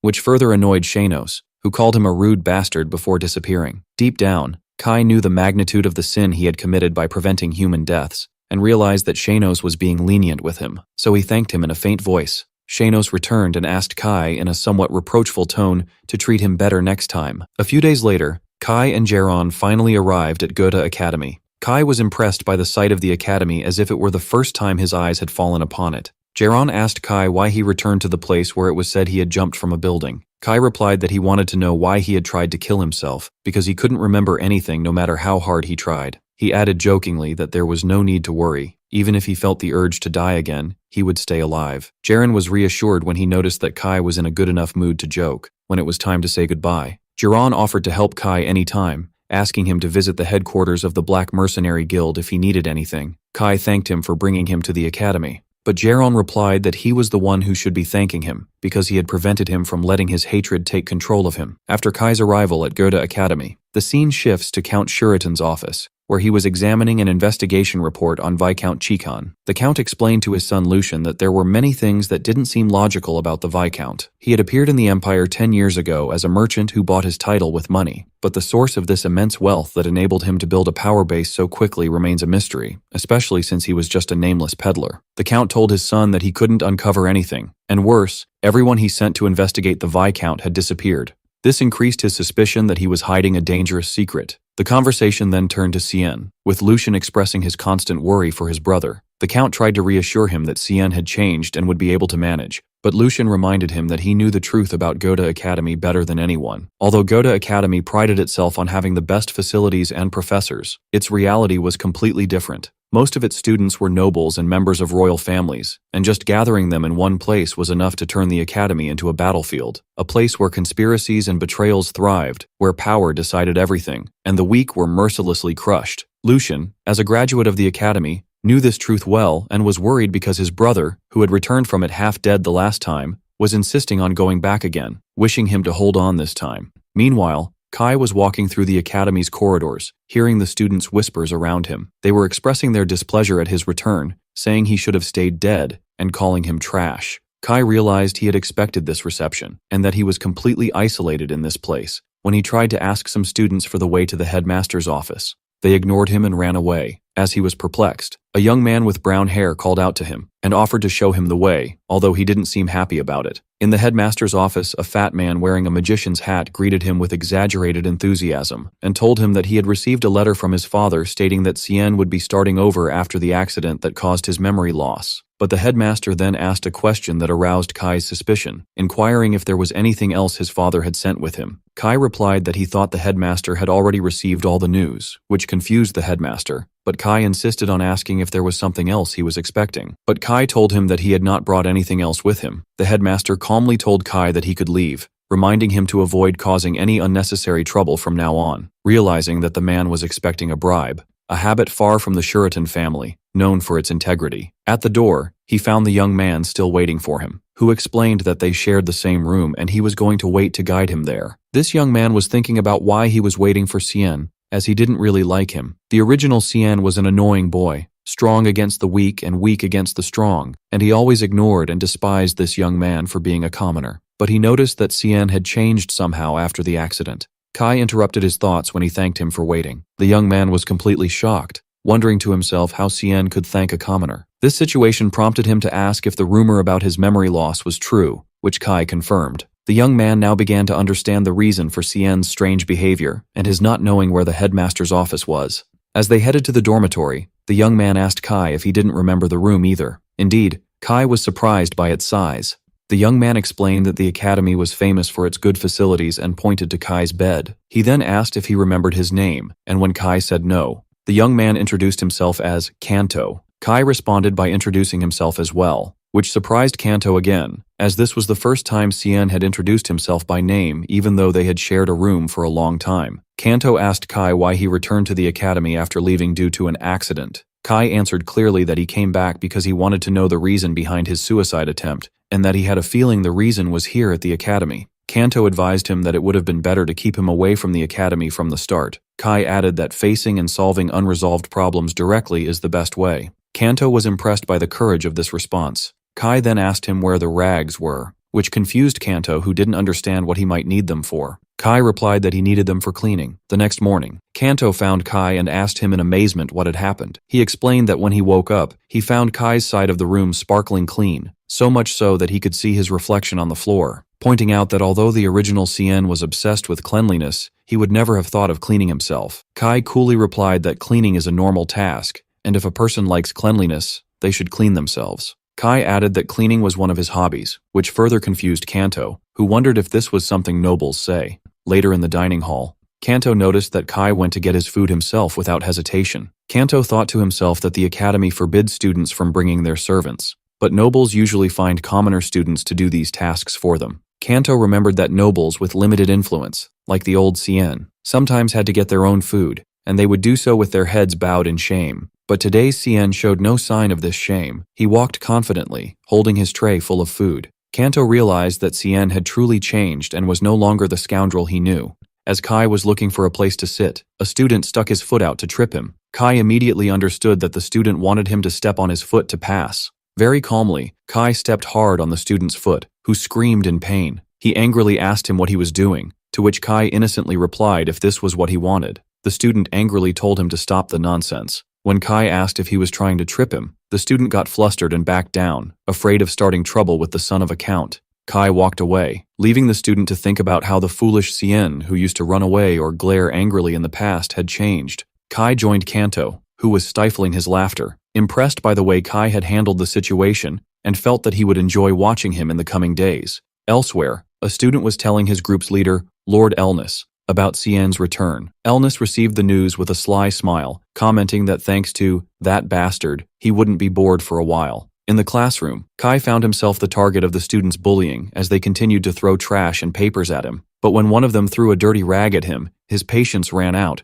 and he threw it back at the person who threw it, quietly and menacingly warning everyone that if they threw dirty trash at him again, he would make sure they understood the meaning of true cleanliness. Before the situation could escalate, a new smiling professor entered the classroom, welcoming everyone. The professor entered the classroom and noticed the tense atmosphere, wondering why, as he was used to the students being happy to see him. The professor spotted Cien, and instead of welcoming him, he decided to embarrass him to celebrate his return, asking him to solve an extremely difficult math problem on the board. Meanwhile, Kai thought to himself that he had realized during his first day at the academy that no one approaches Cien with good intentions. The students mocked him, expecting his epic failure, and the student who had thrown the rag at him sneered, expecting him to fail because math was his worst subject. But Kai calmly walked to the board and solved the complex problem in seconds, leaving the professor and students in a state of shock and disbelief. The students couldn't understand how Kai was able to solve the problem so easily. His roommate Kanto asked him how he managed to do it when math was his worst subject,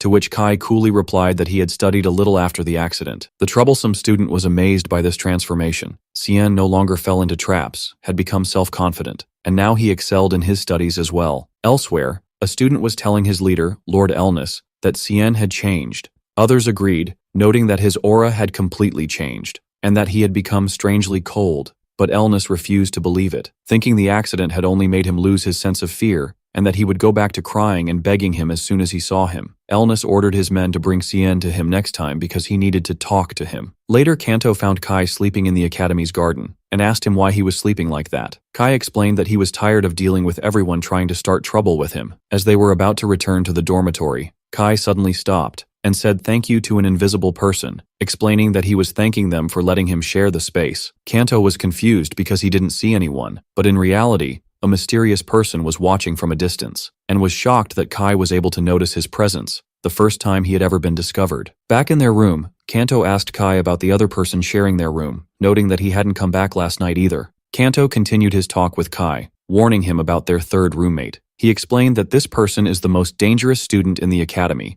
and that no student who angered him has graduated safely. He added that this student shows no mercy to anyone regardless of their status, and has committed many horrific acts of violence. Despite all the trouble he causes, the academy has taken no action against him, leading everyone to assume he belongs to a very influential family. Kanto advised Kai to avoid him completely because his personality is extremely bad. Later, as Kai was walking through one of the academy's corridors, a beautiful girl with long black hair passed by him. In that moment, Kai felt his heart pound hard, and he wondered if it was his heart, not his mind, that remembered this girl. He concluded that the original Cien who had died was likely in love with her, but he settled the matter in his mind, declaring that these feelings no longer exist now. Kai completely ignored her and walked past her without any interest, which surprised and shocked her. Kanto noticed the scene, and explained to him that the girl was Lady Emila Case, the only daughter of the Count Case family. He explained that the original Cien fell in love with her at first sight and used to follow her everywhere, while she despised him intensely, and this one-sided relationship was known to everyone in the academy. Kanto turned to Cien, expressing his relief that Kai had forgotten about it, and then urged him to hold on and stay strong. That night, Kanto was asleep in their room, while a young man with messy black hair snuck in through the window. Kai was awake and confronted him calmly, noting that his steps were too confident for a thief, but he had no murderous intent to be an assassin. The young man lay down on the empty bed, and Kai realized he must be their third roommate, and wondered why he was entering through the window instead of the door. The next morning, Kanto woke up and screamed in terror when he saw their roommate, Rocco. Kai calmly told him that Rocco had arrived last night and that Kanto was sleeping so soundly he didn't feel him. Rocco was annoyed by their noise and immediately ordered them to shut up. Kanto quickly apologized to Rocco for disturbing him. Kai looked at Rocco and realized he was the same mysterious person who had been watching him in the garden the day before. Kai noticed that Rocco looked exhausted and disheveled. Rocco sharply asked Kai what he was looking at. Kai coolly replied that he was looking at his messy hair and clothes. Kanto got nervous at Cien's bold reply and rushed to him, whispering in panic, reminding him that he had warned him not to get involved with this person. Kai ignored Kanto's panicked warnings and calmly asked their new roommate, Rocco, to use the door instead of the window in the future because entering like that at night was annoying. This comment angered Rocco, who grabbed Kai by his clothes while Kanto screamed in terror. But Kai, instead of being scared, put his hand on his head. Rocco didn't understand why he did that. Kai calmly apologized, explaining that he gets frustrated when he can't talk to someone while looking them in the eye, then suddenly changed the subject, saying it was time for breakfast.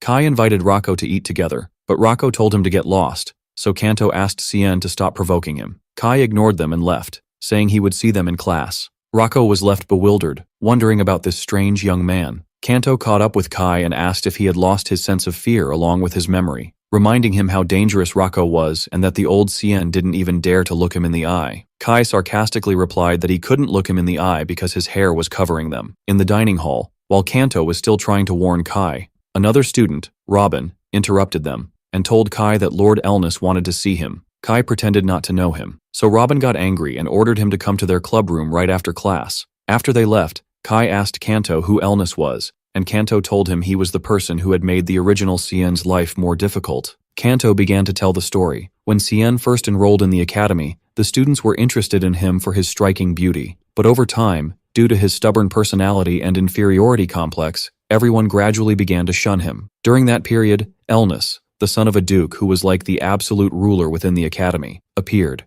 Elnis began to torture Cien cruelly, as if playing with a toy, which made the other students avoid Cien even more, and eventually, they went with the flow and started bullying him alongside Elnis, and Elnis was targeting Cien again, just when people's perception of him was finally starting to change. Kanto then tried to encourage Kai, advising him to eat well to gather his strength to face those bullies. Kai was touched by this sincere concern and smiled a faint smile, a simple gesture that caused a stir among the female students who were charmed by his smile. Kanto was flustered by the female students' interest in Kai, and whispered to Kai not to smile in that nonchalant way. Meanwhile, in the clubroom, Lord Elnis was waiting impatiently, angry that Cien had not yet arrived. While they were in the academy square, Kai noticed that the female students were acting strangely and differently than usual. They were exchanging faint whispers and blushing whenever their eyes passed over him. So he turned to his friend Kanto and asked with genuine curiosity if he found their reaction strange. Kanto smiled broadly and replied that this only proves that the girls here are surprisingly simple and that their hearts can be won with just one friendly smile.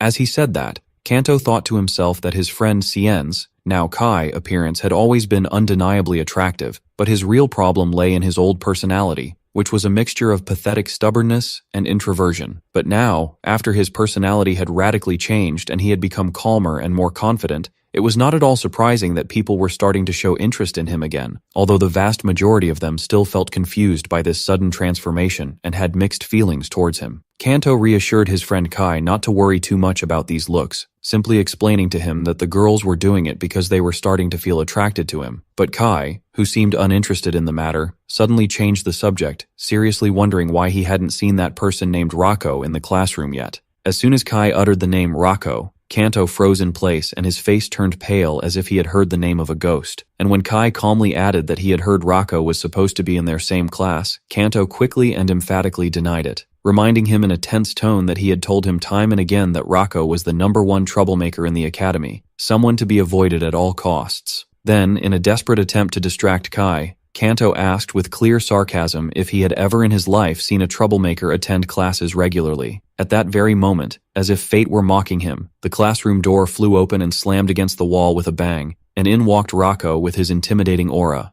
Kanto was struck by a shock that paralyzed his tongue and made his eyes widen in terror, while Kai replied with perfect calmness, as if nothing had happened, that he had just seen a troublemaker attending class. Kanto leaned over and whispered to his friend in a trembling voice that this was very strange because Rako never usually comes here. Meanwhile, the other students in the class began to pray silently and mutter prayers, hoping Rako wouldn't choose to sit near them. But Kai, in a move that surprised everyone and horrified Kanto, calmly raised his hand and told Rako there was an empty seat right next to him. Kanto panicked at this bold and reckless act. Rako looked at Kai with a cold gaze and asked why he was pointing, rudely asserting that he could see the empty seat perfectly well, and he seemed extremely annoyed by this unexpected welcome. Rako completely ignored him and then headed towards another student sitting nearby and called him by his name, and the poor student jumped out of his seat in terror and immediately offered him his spot. Kanto scolded his friend Kai in a low, barely audible voice, wondering why he kept doing this when he had repeatedly warned him to ignore Rako and not draw his attention. Kai replied with a faint, enigmatic smile that his gaze is naturally and involuntarily drawn to the only person in this place who has a rebellious and distinctive aura, and that he believes being around someone like him would certainly be an enjoyable experience. On a later day, as silence filled their shared room, Kanto asked Kai, who was lying on his bed engrossed in a book, about his plans for the day. Kai looked up from the book and calmly asked back if this day was special for some reason. Kanto enthusiastically explained that it was an official holiday with no classes and wondered in disbelief if Kai really intended to stay in his room all day. Kai confirmed that he indeed planned to do just that, but Kanto, full of energy, insisted that they go out together to enjoy the weather. And although Kai clearly told him he had no desire to go out, Kanto wouldn't take no for an answer, grabbing his hand and stubbornly pulling him out of the room. As soon as they were out on the street, bustling with life and sounds, Kanto expressed his immense joy at being out of the stuffy room, and suggested they head somewhere first for a light snack. Kai agreed with obvious indifference, but he had barely taken a few steps before he stopped abruptly and froze in place, staring with surprise and focus at something down the street. Kanto noticed his sudden stop and asked with genuine concern what was wrong with him, the worry clear on his face. Kai replied in a calm and direct voice that he had seen Rako. Kanto asked Kai in confusion where they were going now that the plans had changed, to which Kai simply and unhesitatingly replied with an invitation to follow him. Kai set off at a quick pace after Rako, who was walking down an alley, announcing to his hesitant friend that he was going to follow him to see where he was going, which shocked and stunned Kanto, but he reluctantly followed. Kai continued to track Rako from a safe distance through the back streets until they reached the entrance of an old, secluded tavern. Kanto tried one last time to stop Kai from entering, reminding him in a desperate tone that he would gain nothing good from provoking someone like Rako. But Kai reassured him with a calm smile that he would be careful and then confidently stepped inside. A kind-looking elderly man, the tavern owner, greeted them and welcomed them, noting that he had not seen them here before. Kai immediately spotted Rako sitting alone in a dark corner, drinking from a large mug. So he chose a nearby table and sat with Kanto, who was fidgeting anxiously in his seat. The owner approached and asked Kai if he knew the young man sitting over there, Rako, to which Kai honestly replied that they only knew each other by name and nothing more. The man served them 2 cold drinks, kindly apologizing that they weren't alcoholic due to their young age, and invited them to drink as they pleased as they were his guests. Kai thanked him politely and then began to drink the beverage with a speed and veracity that astonished Kanto. As soon as Kai finished his drink, he suddenly and unexpectedly announced that they were leaving now, which confused Kanto, who asked him to wait a bit. Kai went to the owner to pay for the drinks he had served them, but the old man refused to take his money, explaining with a smile that it was all right since they were apparently Rako's friends. Kai replied with politeness and respect that they weren't friends yet, but he would gladly accept his generosity in the future when they truly became friends. After Kai and Kanto left the tavern, the owner chuckled softly and went over to Rako's table, telling him what Kai had just said, and commenting that this young man seemed like a really interesting person. But Rako replied with complete coldness, without lifting his eyes from his mug, that he was not interested at all. Outside, Kanto asked his friend Kai the reason for their quick departure after all the trouble he went through to get there. Kai calmly explained that he felt that place was like a private sanctuary for Rako, and that he had initially followed him out of pure curiosity to see where he was going, but he didn't want to invade the privacy of someone resting in their safe space. Kanto looked at his friend and was once again convinced that he was a truly eccentric person. He then urged him to hurry out of that dark back alley, about which there were bad rumors of muggings and theft.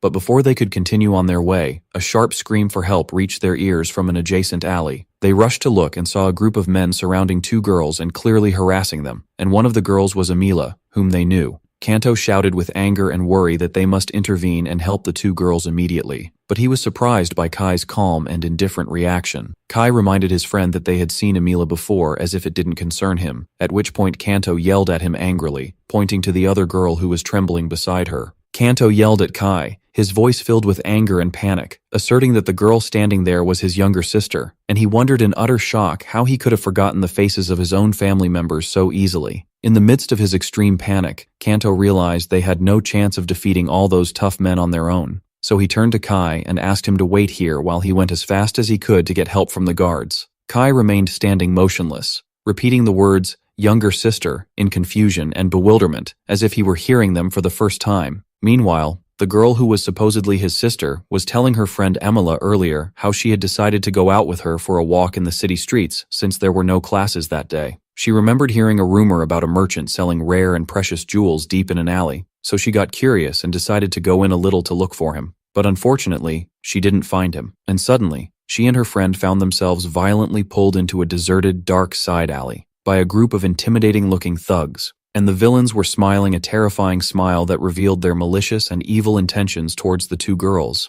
Emila, the girl's friend, tried to use her family's influence to threaten them by revealing her prestigious identity, but they paid no attention to her threat at all, and one of them told her with a sneer that they would get rid of her after they were done having fun with her in a secret place where no one could find her. Then he grabbed Kai's sister's face harshly, telling her to stop whining and crying. In a desperate, hopeless attempt to defend herself, Kai's sister gathered all her courage and bit the man's hand with unexpected force. The man screamed from the sudden, intense pain, and for a moment couldn't believe she had actually dared to bite him. Then he flew into a rage, and as he raised his hand and was about to slap her hard, she shut her eyes tightly, expecting the painful blow, but she felt nothing. She slowly and cautiously opened her eyes to find that Kai had intervened at the last second, grabbing the man's strong fist and stopping it in midair. Kai apologized to the assailant with a strange calmness, but told him in a firm and cold tone that he could not allow him to harm this girl. The assailant asked him with great anger who he was and why he was interfering in business that didn't concern him, to which Kai calmly and confidently replied that he was her brother. The girl was completely shocked by this unexpected answer. Kai politely asked the man again to back off and leave the two girls alone, but the latter angrily and stubbornly refused, vowing to beat him until he was crawling on the ground begging for mercy. Kai interrupted him coolly, asking him to wait for just one moment.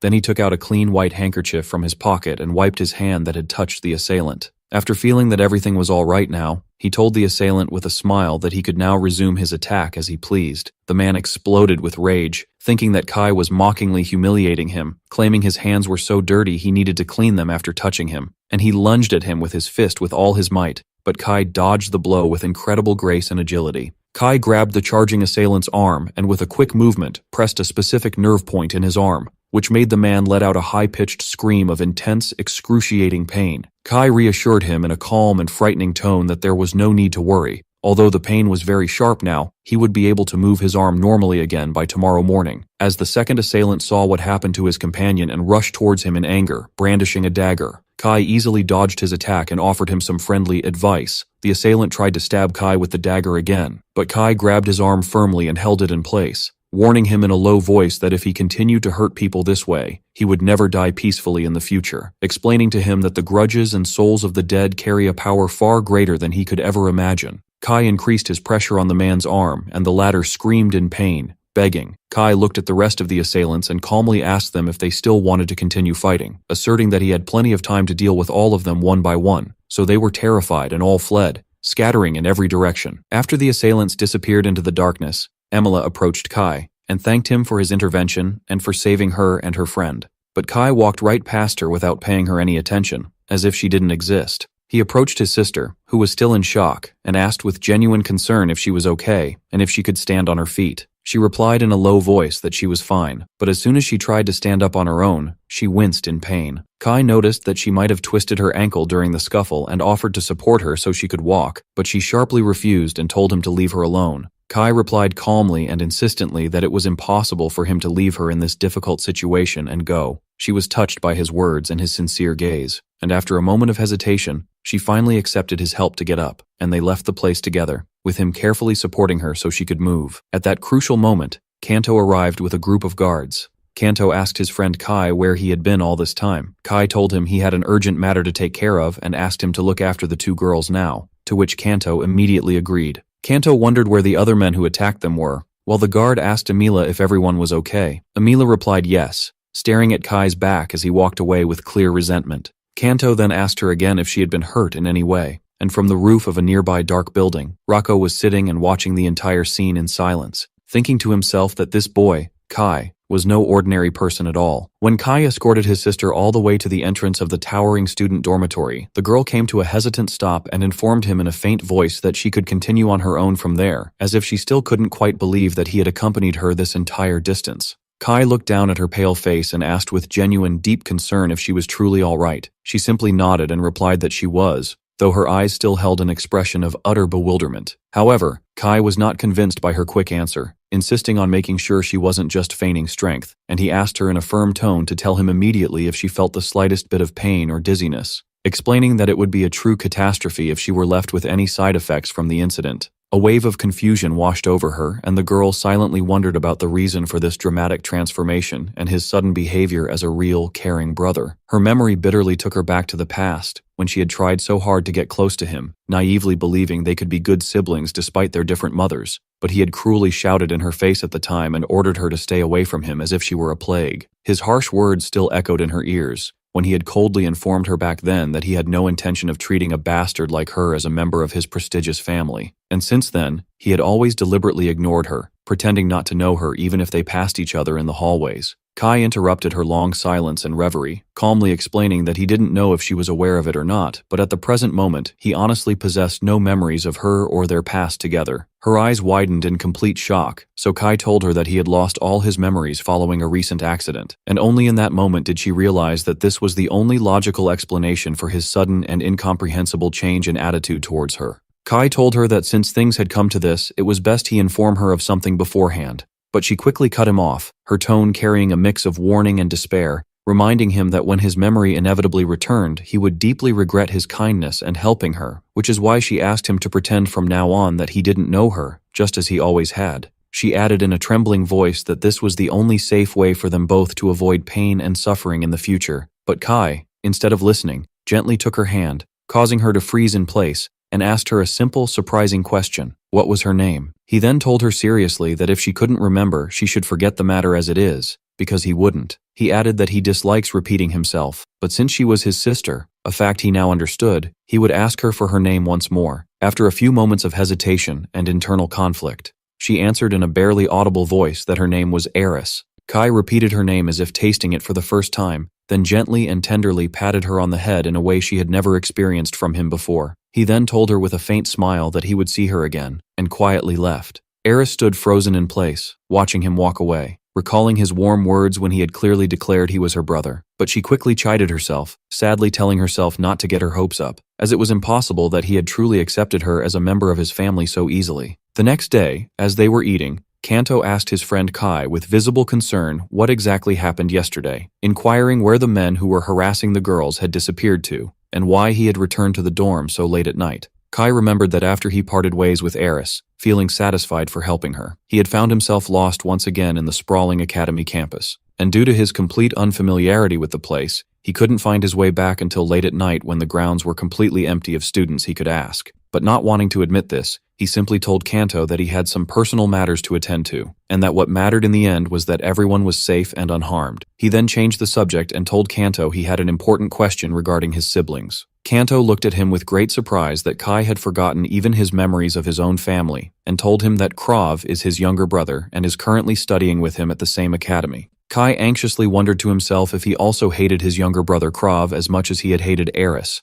Kanto told him that the rumors circulating in the academy say that Krav is his half-brother from a different mother, and perhaps that's why the old Cien, Kai's original name, disliked his younger siblings, and the relationship between the siblings themselves was always tense and hostile. Kai wondered about the reason for the particularly bad relationship between Krav and Aris, since they were also from different mothers and should have shared a similar situation. Then he curiously asked Kanto about his total number of mothers, as the matter seemed incredibly complicated. Kanto replied that as far as he knew, only Kai and his older brother Lucian were from the same mother, while both Aris and Krav had different mothers. But Kanto clarified to Kai that he wasn't entirely sure, as all he knew were just rumors passed around by the students. Kai thought about the complexity of his father's romantic affairs and how they led to this broken family, and he realized that this toxic mix of relationships was the reason for the deep loneliness and sadness that was always etched on Eris's face. Kai felt that this whole situation was becoming a personal annoyance to him, and he felt a desire to change it. At that moment, one of the students, who turned out to be a messenger for Lord Elnus, slammed his hand on the table with a loud bang, and arrogantly asked Kai if he thought their words and warnings were just a joke. Kai replied with perfect calm, maintaining his cool, that their words were certainly not a joke, but his voice was far too loud and disruptive to the other students in the hall. Kai coolly asked the messenger his purpose for coming and causing such a commotion, which infuriated the messenger, who loudly questioned him about his failure to show up at the clubroom the previous time as ordered. Kai simply replied, without a hint of concern, that he had completely forgotten about it. The messenger complained bitterly that he had been severely reprimanded by Lord Elnus because of Kai's disregard, so Kai offered a brief apology, explaining that it wasn't intentional and he didn't mean to embarrass him. Kai then asked the messenger his purpose this time, and he was told that he had come to deliver another message from Lord Elnus, which was an invitation to a special welcoming party in the clubroom after classes ended that evening. Kai replied calmly and steadily that he understood the message, and then coolly asked if there was anything else he wanted to say before he left. The messenger felt extremely flustered, wondering to himself why Kai wasn't afraid or affected by the mention of Lord Elnus's name, and how his emotionless eyes made him feel like a child, a misbehaving child about to be scolded by an adult. Because of this strange feeling of awe, the messenger quickly backed away and left the place, muttering that he would see him in the evening. Kanto asked Kai if he would be all right going there, to which Kai replied that he would go this time because he was curious to know the reason for this strange insistence from Elnus to see him. Kai then suggested they head back to class since they had finished their meal. As they were leaving the crowded cafeteria, Kai suddenly stopped in his tracks. Kanto immediately noticed that one of Kai's relatives was nearby. Kai instantly recognized his sister Eris carrying her food tray, but Kanto quickly drew his attention to the young man walking maliciously behind her, explaining that this was his younger brother, Krav. Kai looked in surprise towards the sharp-featured young man Kanto pointed at, and Kanto confirmed that this was Krav Shuritan, his younger brother who attends the academy with them. In a deliberately cruel move, Krav intentionally bumped into Aris, causing her to fall painfully to the ground and her food to scatter everywhere amidst the shock of the students. He looked down on her with disdain and commented loudly that it was his extreme misfortune to see her so early in the morning, adding with a sarcastic smile that her current state on the floor was the most fitting for her, and that she should always remember and know her true place in this family. Eris thought with pain and resignation that she indeed should know her place. Unlike her other siblings, she was just a worthless, insignificant being, born of a maid after a single, fleeting night's mistake, and that she had unfortunately grown accustomed to facing such bullying and humiliation on a daily basis. At that moment, before Krav could go any further, Kai approached with calm steps, commenting loud enough for everyone to hear that it was foolish to ask her if she was okay in this situation. He then bent down, extended his hand, and gently helped her to her feet, which greatly astonished Krav, who had never expected this intervention. Kai took out a clean handkerchief from his clothes, and began to wipe her soiled clothes and her hand from the food residue in front of everyone. After that, Kai slowly turned towards Krav and asked in a cold tone if his collision with Eris was just an unintentional mistake. Krav seemed momentarily confused by this unexpected situation, which made Kai repeat the question with greater intensity. Krav replied with sarcasm and arrogance, wondering when Kai had started to care about him and Eris, as they were nothing more than insects to him in the past. From this haughty response, Kai understood that the act was not a mistake at all, but entirely deliberate. Krav yelled in his face, questioning the nonsense he was spouting and what business it was of his to interfere in the first place. Suddenly, and without any warning, Kai struck Krav across the face with a resounding slap that echoed through the cafeteria, stunning everyone present. He then asked him with icy calm, as her older brother and his older brother as well, if it wasn't his natural right to intervene. Krav was completely shocked, placing a hand on his reddened cheek and asking how he dared to hit him. Kai replied coolly that what he did was not an assault, but merely an older brother correcting the deviant behavior of his younger brother. And when Krav angrily shouted, questioning when he had become his older brother, Kai replied with decisive words, "Starting from now." He told him in a warning tone that he hoped he would remember this new reality well, the fact that he is his older brother and Eris is his younger sister, from this moment forward. He then stepped forward and grabbed him forcefully by the collar, and seriously ordered him to never forget it, because if he dared to forget, he might have to hit him again to remind him. After letting go of him as he trembled in shock, Kai called out to Eris, and quietly told her they should go, as she desperately needed to change her soiled clothes before the next class. Eris agreed, still in a state of shock and disbelief, but she quickly came to her senses and alerted him as he walked away confidently that he was going the wrong way again. After Eris guided him to the correct path towards the girls' dormitory, Kai asked her to walk a few steps ahead of him. She was surprised and perhaps a little amused, thinking he might be embarrassed for getting the way wrong in front of her. She let out a light laugh for the first time in a long while, thinking to herself how his aura and personality had become completely different from the cruel brother she had known her whole life. Kai suddenly stopped walking, which made her wonder with concern if she had laughed too loudly and bothered him. He turned towards her, looked directly into her eyes, and told her that she shouldn't forget either. When she asked in confusion what he meant, he reached out and gently patted her head, replying in a warm tone that she should never forget the fact that he is her older brother. Kai added that he, for his part, would also never forget the fact that she is his dear younger sister. Upon hearing these words, Eris tried desperately to hold back the tears that had welled up in her eyes, but she couldn't hold on any longer and broke into a long-awaited, silent cry, a cry that mixed sorrow and joy, and she replied yes as she wept. Kai was surprised by her emotional reaction and felt in his heart a sincere hope that she would no longer feel lonely or sad anymore. That night, Lord Elnus sat angrily in the luxurious clubroom, impatiently asking his messenger if he had delivered the message correctly and clearly. The terrified messenger assured him he had done exactly as ordered. Elnus wondered with intense anger how Kai had not come despite that, and vowed that he would see how long he could continue to ignore his words and authority. The next day, everything changed for Eris. In the classroom, she was surrounded by her classmates who were enthusiastically asking her about the sudden and amazing change in her brother's personality, and how he had heroically saved her from the harassers and then defended her in the cafeteria. Eris thought to herself that she had been receiving a lot of questions and attention about her brother lately, something she was never used to. Eris's classmates told her that Kai was incredibly cool and brave when he saved her in the cafeteria that day, and commented excitedly that he was becoming more handsome and charming lately. And Eris felt an overwhelming happiness because everyone was now seeing him as a good and kind person, not the cold bully they once knew. Nearby, Emila was listening to this conversation, feeling angry and jealous.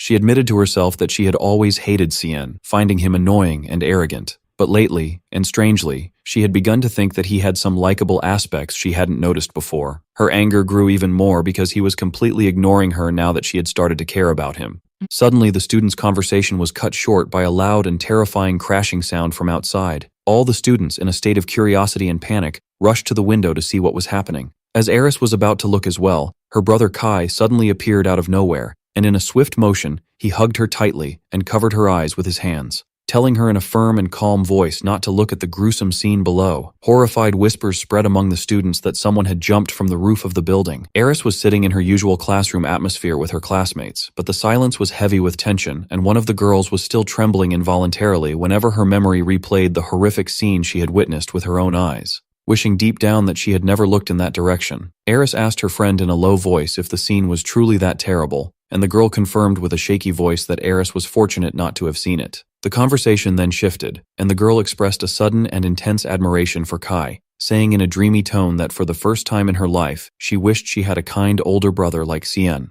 Emila, who was listening to the conversation, commented that Cien had indeed changed a lot. In the recent past, he would barely notice Eris's existence and would ignore her completely. She added with an analytical tone that it seemed a radical and significant change had occurred in his personality. At this, Eris couldn't hide her happiness. She beamed a radiant smile and confirmed to them that he had indeed changed a great deal for the better. At that moment, as if fate were responding to their conversation, Kai approached Eris and calmly called her name. She immediately stood up, overjoyed, calling him by the title, brother, which had become dear to her heart. Kai seriously asked her if she knew anything about the student who had recently died, who had been in the same classroom with her. Eris replied that her name was Melina, adding the important detail that she was a full scholarship student. Kai showed visible surprise at the fact that she was on a scholarship. At this point, Kanto intervened to clarify the matter for Kai, pointing out that most students from commoner backgrounds cannot afford the academy's exorbitant tuition fees. Therefore, they rely entirely on the scholarship system offered by the administration, a system that exempts the student from all fees provided they achieve excellent grades on the first exam. But this financial support is immediately cut off if the student fails to maintain their academic excellence until graduation. Eris added, recalling her memories of the deceased girl, that Melina was a very quiet person by nature and was never in any notable conflict with anyone at all. On the contrary, she was such an ideal student that she never once lost the top spot in the class rankings throughout her studies.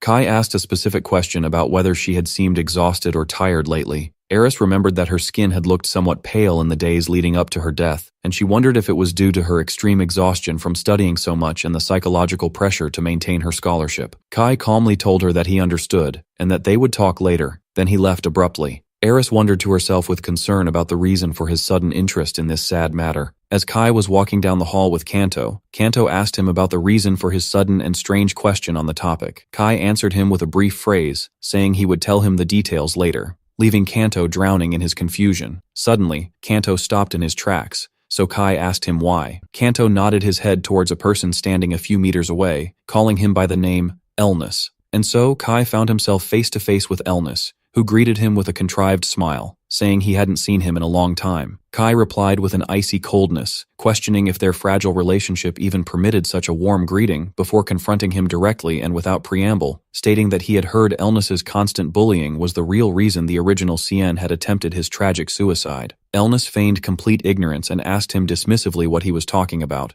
asserting with false confidence that his suicide attempt had nothing to do with him whatsoever. But Kanto was thinking to himself with certainty that Elnus was indeed the direct cause of CN's suicide attempt. In that moment of confrontation, Kai felt the original CN's heart beating powerfully on its own inside his chest, but he realized this feeling was completely different from previous times. This time it wasn't admiration or jealousy, but pure, deep fear. Elnus thought to himself that although he had heard the circulating rumors that CN had changed, he hadn't truly believed them until this moment. He wondered to himself about the secret behind that sharp and piercing gaze in Kai's eyes, which he had never seen in him before. With complete calm and confidence, Kai asked Elnus his specific reason for coming to see him. Elnus told him in a condescending tone that he had summoned him several times but he didn't come, which forced him to come himself, and he sharply asked him the reason for not responding to his orders. Kai replied with utmost simplicity that he had forgotten. Elnus immediately interpreted this response as Kai deliberately ignoring him, but Kai, with his cool composure, explained the subtle difference to him, saying that ignoring implies a premeditated intention not to show up from the beginning, whereas forgetting means the matter had simply slipped his mind,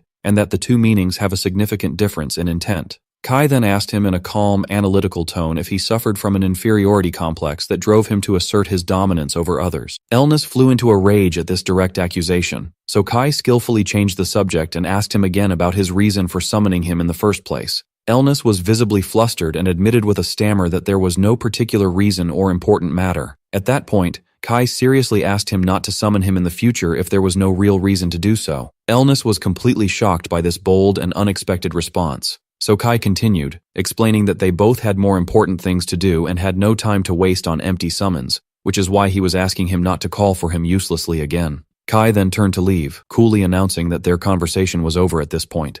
Elnus shouted after him that he would deeply regret treating him with such contempt and disrespect that day. Kai turned around calmly and asked with feigned curiosity how exactly he would do that. Elnus was taken aback by his reaction, so Kai calmly continued to press him, asking him to explain specifically how he planned to make him regret his actions. Elnus became completely flustered and stammered, unable to find a suitable response. So Kai told him that if nothing came to mind right now, he could take his time to think about it, adding with a sarcastic smile that he would be waiting. He then coolly bid him farewell and left, leaving Elnus standing there, trembling with intense rage and vowing under his breath that he would never forget today's humiliation. As they walked away, Kanto burst into loud laughter. Kai asked him the reason for all the laughter, and Kanto, wiping away tears, replied that Kai had completely crushed Elnus's pride and left him speechless with a ridiculously silly expression on his face. Suddenly their laughter was cut short by a loud commotion coming from outside. They rushed to the nearest balcony to see what had happened, only to be met with the shocking sight of a female student who had fallen to the ground from the upper floors.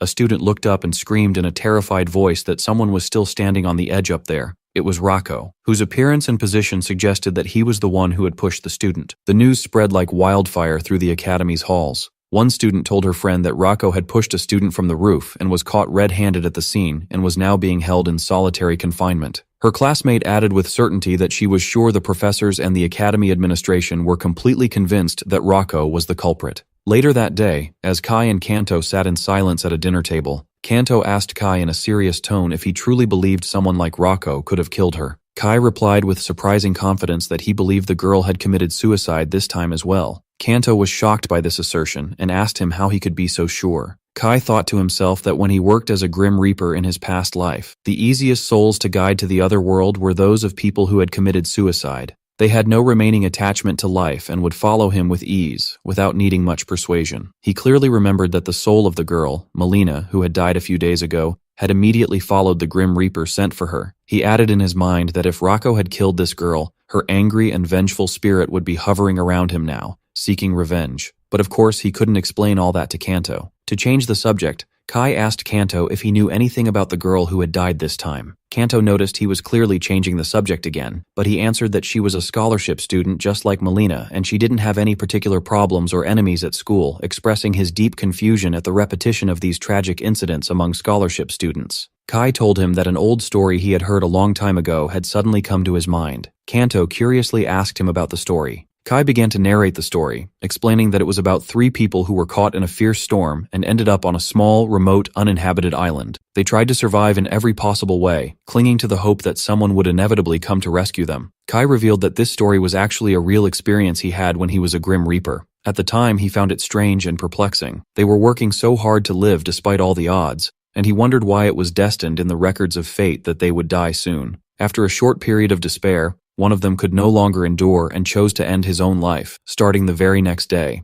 The 2 remaining people committed suicide one after the other, influenced by their friend's act. Kai explained that suicide, as a concept, is incredibly contagious. When a person going through a difficult situation chooses death as an escape, others who are experiencing similar circumstances are deeply affected. Kanto asked him if he was implying that the recent suicide was a similar case influenced by Melina's suicide. Kai replied that there was one thing he could be sure of, and that was that this was not the end yet. Kai then looked across the hall at another girl and asked Kanto if she was also a scholarship student. Kanto confirmed that this girl, named Gloomy, was also a scholarship student. Kai commented that the only clear commonality between the 2 deceased girls was that they were scholarship students living under immense pressure. Kanto immediately realized what Kai was implying and asked him in shock and horror if he thought the next suicide case would be Gloomy. Kanto demanded a logical basis for this prediction, to which Kai replied that it was just an internal feeling, but he had a high degree of confidence in its accuracy. Kai thought to himself that a person being followed by a Grim Reaper is very likely to die in the near future, and he could now clearly see a Grim Reaper following Gloomy, sticking to her like a shadow. Meanwhile, Rocco was sitting in a solitary confinement cell, feeling extremely bored,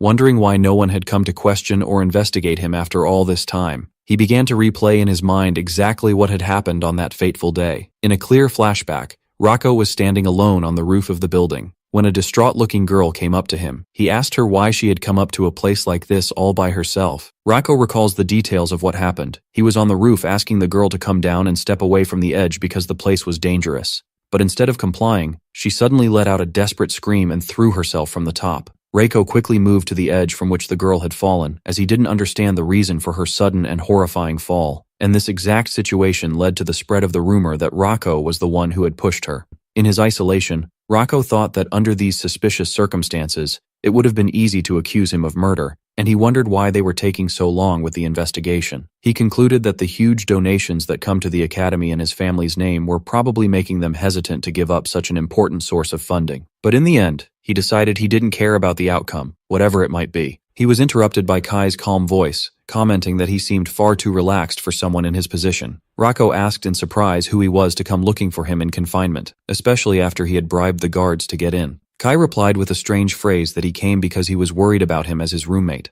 which confused Rocco because of the unfamiliar wording. Kai took a bottle of liquor from his coat and told him that the owner of the tavern Rocco frequents had asked him to deliver a message. The old man was very worried about Rocco's absence for several days and had come looking for Kai because he was the only person he knew who was close to Rocco. Kai commented that Rocco seemed to have a special and strong relationship with that old man, but Rocco cut him off sharply and told him not to interfere in his private affairs. Kai announced that he had delivered the first message and would be leaving now. As he was walking away, Rocco thought to himself that Kai was an eccentric person with unpredictable actions. But Kai paused at the door for a moment and told him that the old man had also asked him to deliver another verbal message, which was that if he continued to get involved in trouble and misunderstandings in this absurd way, he would close the tavern and leave for another place without his knowledge. He added that the old man asked him to clear his name quickly and visit the tavern as soon as possible. Kai then left, leaving Rocco angry and frustrated by this indirect threat. Elsewhere in the academy, one of Elnis's followers was informing him that he had seen the old tavern owner who came to see Rocco greeting Cien,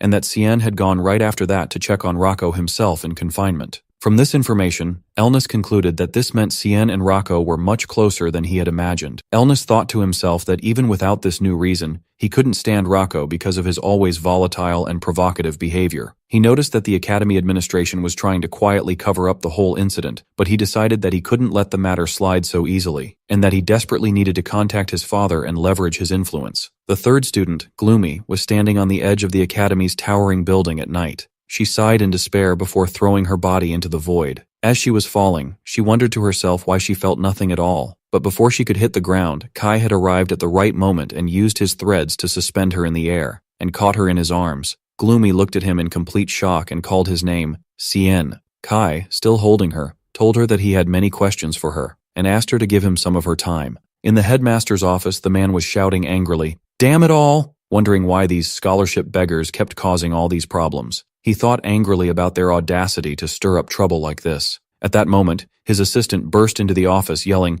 "Headmaster, sir!" He informed him that a disaster had struck. The headmaster immediately asked with concern, "What? A disaster?" wondering if another student had tried to jump or something of the sort. The assistant denied it, so the headmaster angrily asked what the grave matter was then. The assistant informed him that the J-Mill family and other noble families had sent their representatives. The assistant explained that these representatives had announced they would be closely monitoring how the Academy handles this incident and the accused culprit, Rocco, and demanded the matter be concluded decisively and quickly. The headmaster realized that the J-Mill family was Elnis's family, and that they represented the true power behind the Cesaris Empire. The headmaster was shocked that they had sent a warning and slammed his hand on the desk in anger. He asked his assistant where the rest of the officials were, and was told they were gathered in the meeting room. The headmaster ordered his assistant to take him there immediately. As he walked, he thought to himself that he could absolutely not let them discover that secret matter, and decided he would end this investigation as quickly as possible, just as they demanded. Meanwhile, Kai and Kanto were standing outside the meeting room. Kanto commented that they were holding an impromptu trial for Rocco. Kai was surprised by the term impromptu trial. Kanto explained that this was a rare event that could only happen if requested by a noble of count rank or higher, or their representative. Kanto added that rumors said the J-Mill family was the one who initiated the matter this time, and even brought all their noble allies with them. Kanto concluded that Elnis was the one behind this move, as he had never been a fan of Rocco. Kai replied that this situation was perfect, because they needed a stage like this to settle the matter anyway. Kai noticed that Kanto seemed more worried about Rocco than he expected. Kanto nervously asked if he was talking about him, then admitted that perhaps he had grown attached to him too, having been roommates for a year. Kai reassured him not to worry too much about Rocco, but Kanto insisted that nobles were capable of fabricating charges out of thin air if it suited them. Kai replied that if the nobles bring a non-existent crime, they will confront them with a crime that already exists, and told him not to worry. Kanto wondered about the meaning of the existing crime. Kai told him they should first head to the trial venue, which was supposed to start that afternoon. Kanto followed him, still asking about the nature of this crime that already exists.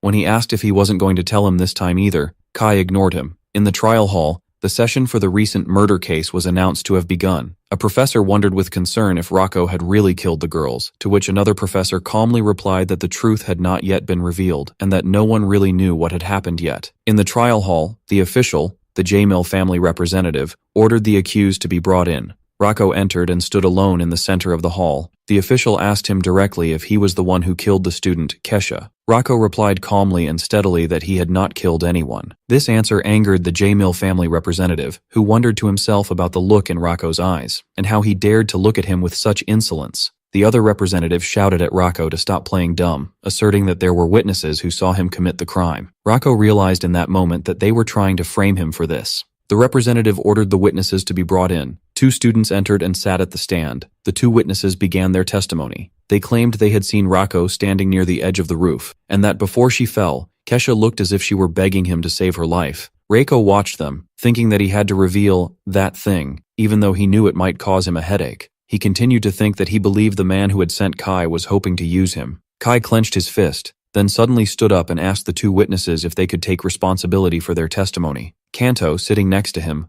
was shocked and asked him in astonishment what he thought he was doing. Kai ignored Kanto's warnings and began to walk steadily toward the center of the hall. Kanto thought in terror that this was an official trial sanctioned by the nobles, and that Kai's intervention now could get him charged with obstruction of justice. Kai reached Rocco, who asked him his identity. Kai replied that he was Cien. Rocco retorted sharply, asking if he had asked for his name. Kai offered to help him get out of this mess. He proposed that he make a deal with him. Elnis was watching the scene from afar, wondering what these two bastards were doing. His companion suggested he demand their expulsion, but Elnis decided to watch the situation. Elnis smiled slyly, realizing that if he played his cards right, he could accuse Cien of obstructing justice. Rocco agreed to the deal, so Kai confirmed he had given his word. Kai turned towards the two witnesses and asked them again if they could swear that their testimony contained not a single lie. One of the witnesses became flustered and answered hesitantly that of course he wouldn't dare to lie in a place like this. Kai stared at them coldly and asked if they were confirming that this testimony was the truth. The witnesses began to stutter and sweat, and answered hesitantly that they thought it was the truth. Elnis watched this collapse in anger, thinking what a fool he was for trusting these two idiots.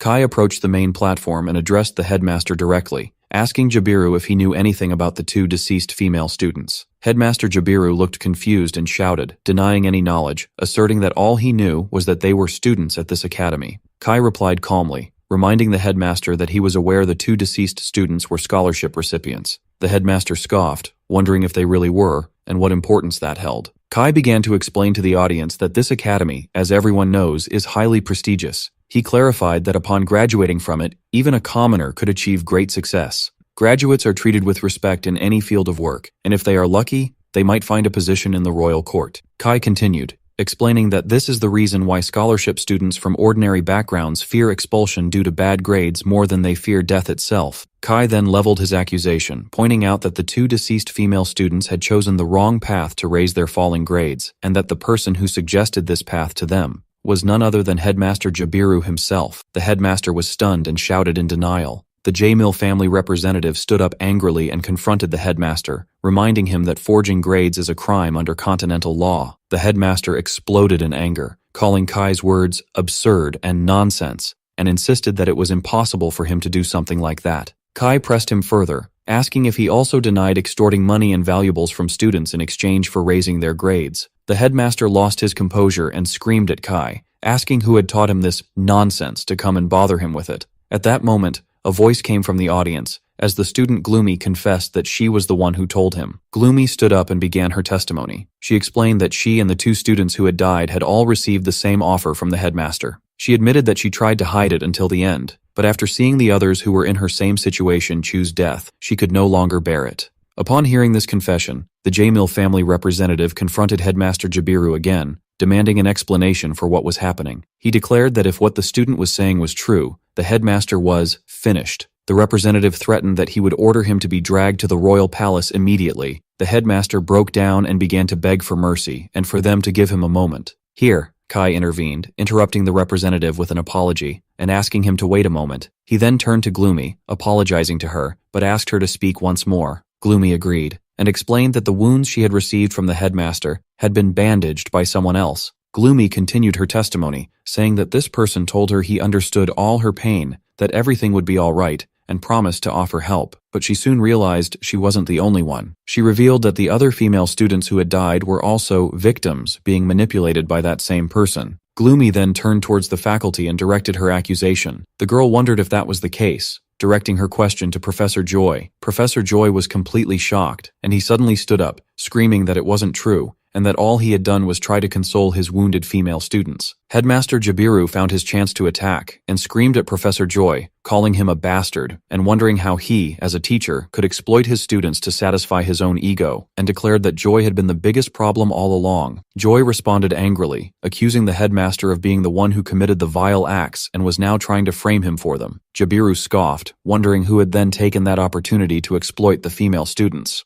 The noble representative interrupted them with a deafening shout to stop. He ordered the guards to take both of them, Jabiru and Joy, away immediately. As the guards were leading them away, the headmaster kept screaming that this couldn't be happening and it was all a lie, while Professor Joy begged them to believe him and that it wasn't true. As Professor Joy passed by Kai, Kai calmly stopped him. He asked him to know just one thing, that he had not just killed people. Joy wondered in confusion what he meant. Kai explained that he had not only killed Kesha and Melina, but also the future and the potential they had dreamed of. Professor Joy looked confused, wondering about the meaning of this. The noble representative shouted at the guards, questioning their slowness, and ordered them to take Jabiru and Joy away immediately. As the guards were leading Headmaster Jabiru away, Kai looked at Rocco and asked him to keep his promise. Later, as Kai and Kanto were walking away from the hall, Kanto commented that Kai knew everything from the beginning. Kai replied calmly, asking him if he hadn't told him before that there was no need to worry. Kanto complained that he could have told him the plan sooner, but Kai simply said that things went well in the end. Kanto reluctantly agreed, and expressed his hope that the new headmaster and math professor would be respectable people. Kai changed the subject, saying that what was more important now was when she would arrive. Kanto looked and spotted her, confirming that she had arrived now. Gloomy was standing in front of the academy holding her bag. She approached them and told them they really didn't have to come to see her off. Kanto expressed his regret,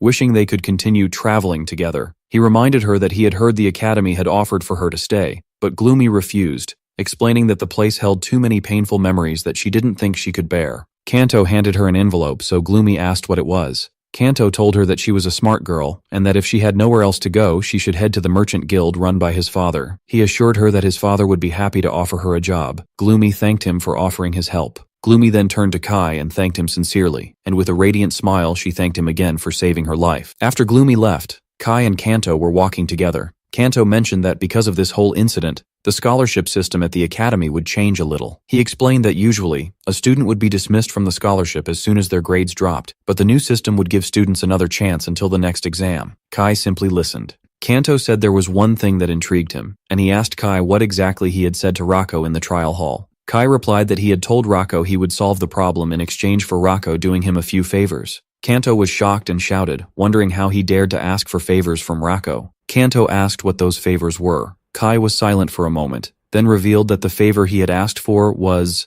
The scene shifts to a classroom early in the morning, where Rocco was asleep on his desk. The students were whispering, wondering how this was driving them crazy, and why on earth Rocco was showing up to class at this early hour. Another student agreed, saying she knew how they felt.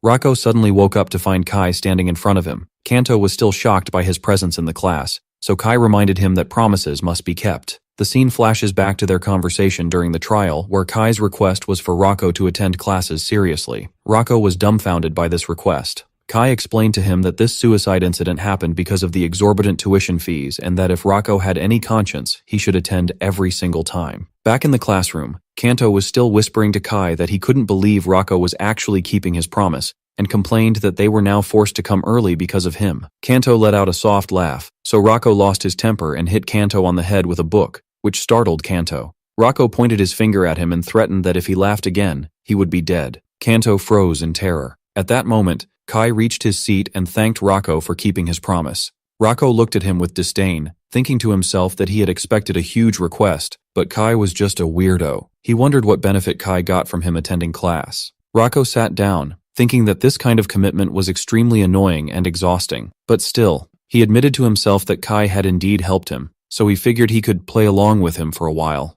As Kai was walking down one of the academy's corridors, he noticed a commotion in the hall. When he stopped, someone appeared behind Kai, and suddenly that person hit him on the head. Kai groaned and asked angrily why he hit him as soon as he saw him. Shanos appeared before him, calling Kai's name. Shanos yelled at him, calling him a bastard, and accusing him of causing all sorts of trouble now. He asked if he was doing all this just to mess with him. Kai denied it, which infuriated Shanos, who wondered about the reason for his actions, reminding him that he knew full well how dangerous it was to interfere with the duties of Grim Reapers. Kai replied calmly that he didn't remember interfering with any Reaper's duties, and that all he did was act from a human perspective and do only what any human could do. Shanos hit Kai on the head again, making Kai groan and ask why he kept hitting him. Shanos replied that he was annoying, and described him as having been annoying as a Grim Reaper, and having become worse as a human. At that moment, they were interrupted by Kanto's voice calling for Kai, and asking what he was doing there. Shanos immediately disappeared.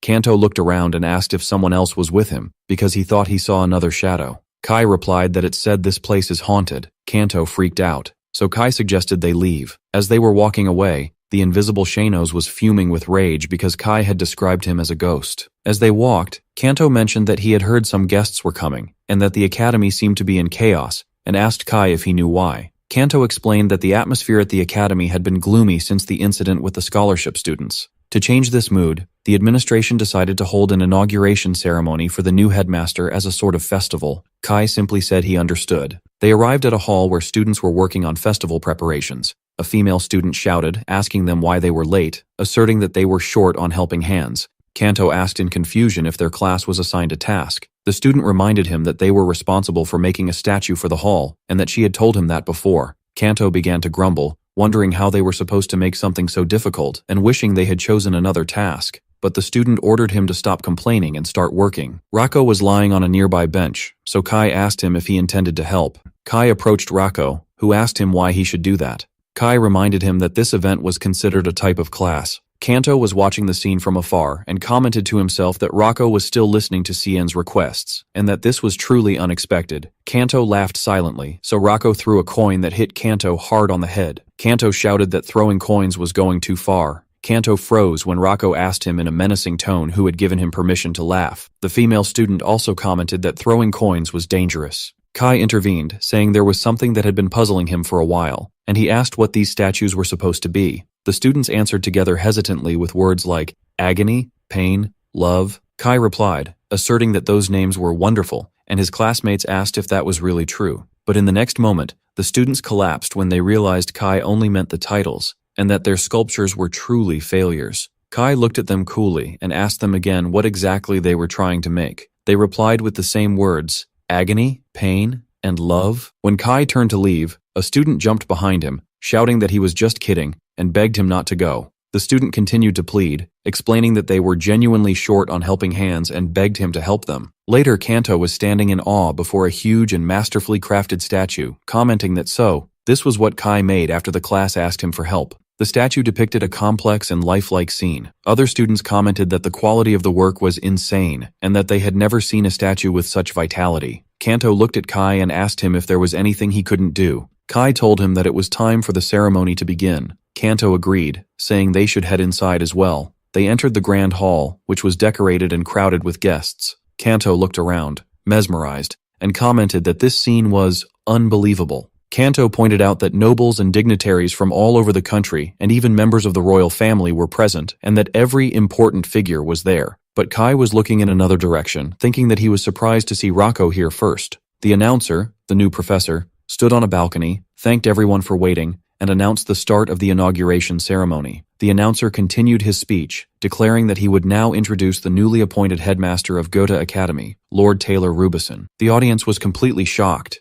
and someone shouted, wondering if that was Taylor, expressing his disbelief. Kanto expressed his shock, saying, "Oh my God!" He looked at Kai in confusion and asked if he knew this person. Kanto turned to Kai in amazement, wondering how he could not know who Lord Taylor was. Kanto enthusiastically explained that Taylor was the former head of the Sage's Tower, the person who is said to hold all the knowledge in the world. Kai showed no reaction. Kanto felt frustrated and muttered, wondering why he bothered explaining, adding that Taylor is still nicknamed the Sage of Sages. Kanto added that he had only heard rumors about him and had never seen him in person before, and he wondered what he would look like. At that moment, footsteps began to approach on the balcony. Kanto turned. The new headmaster appeared. Kai stared at the man who appeared, and thought to himself that that person was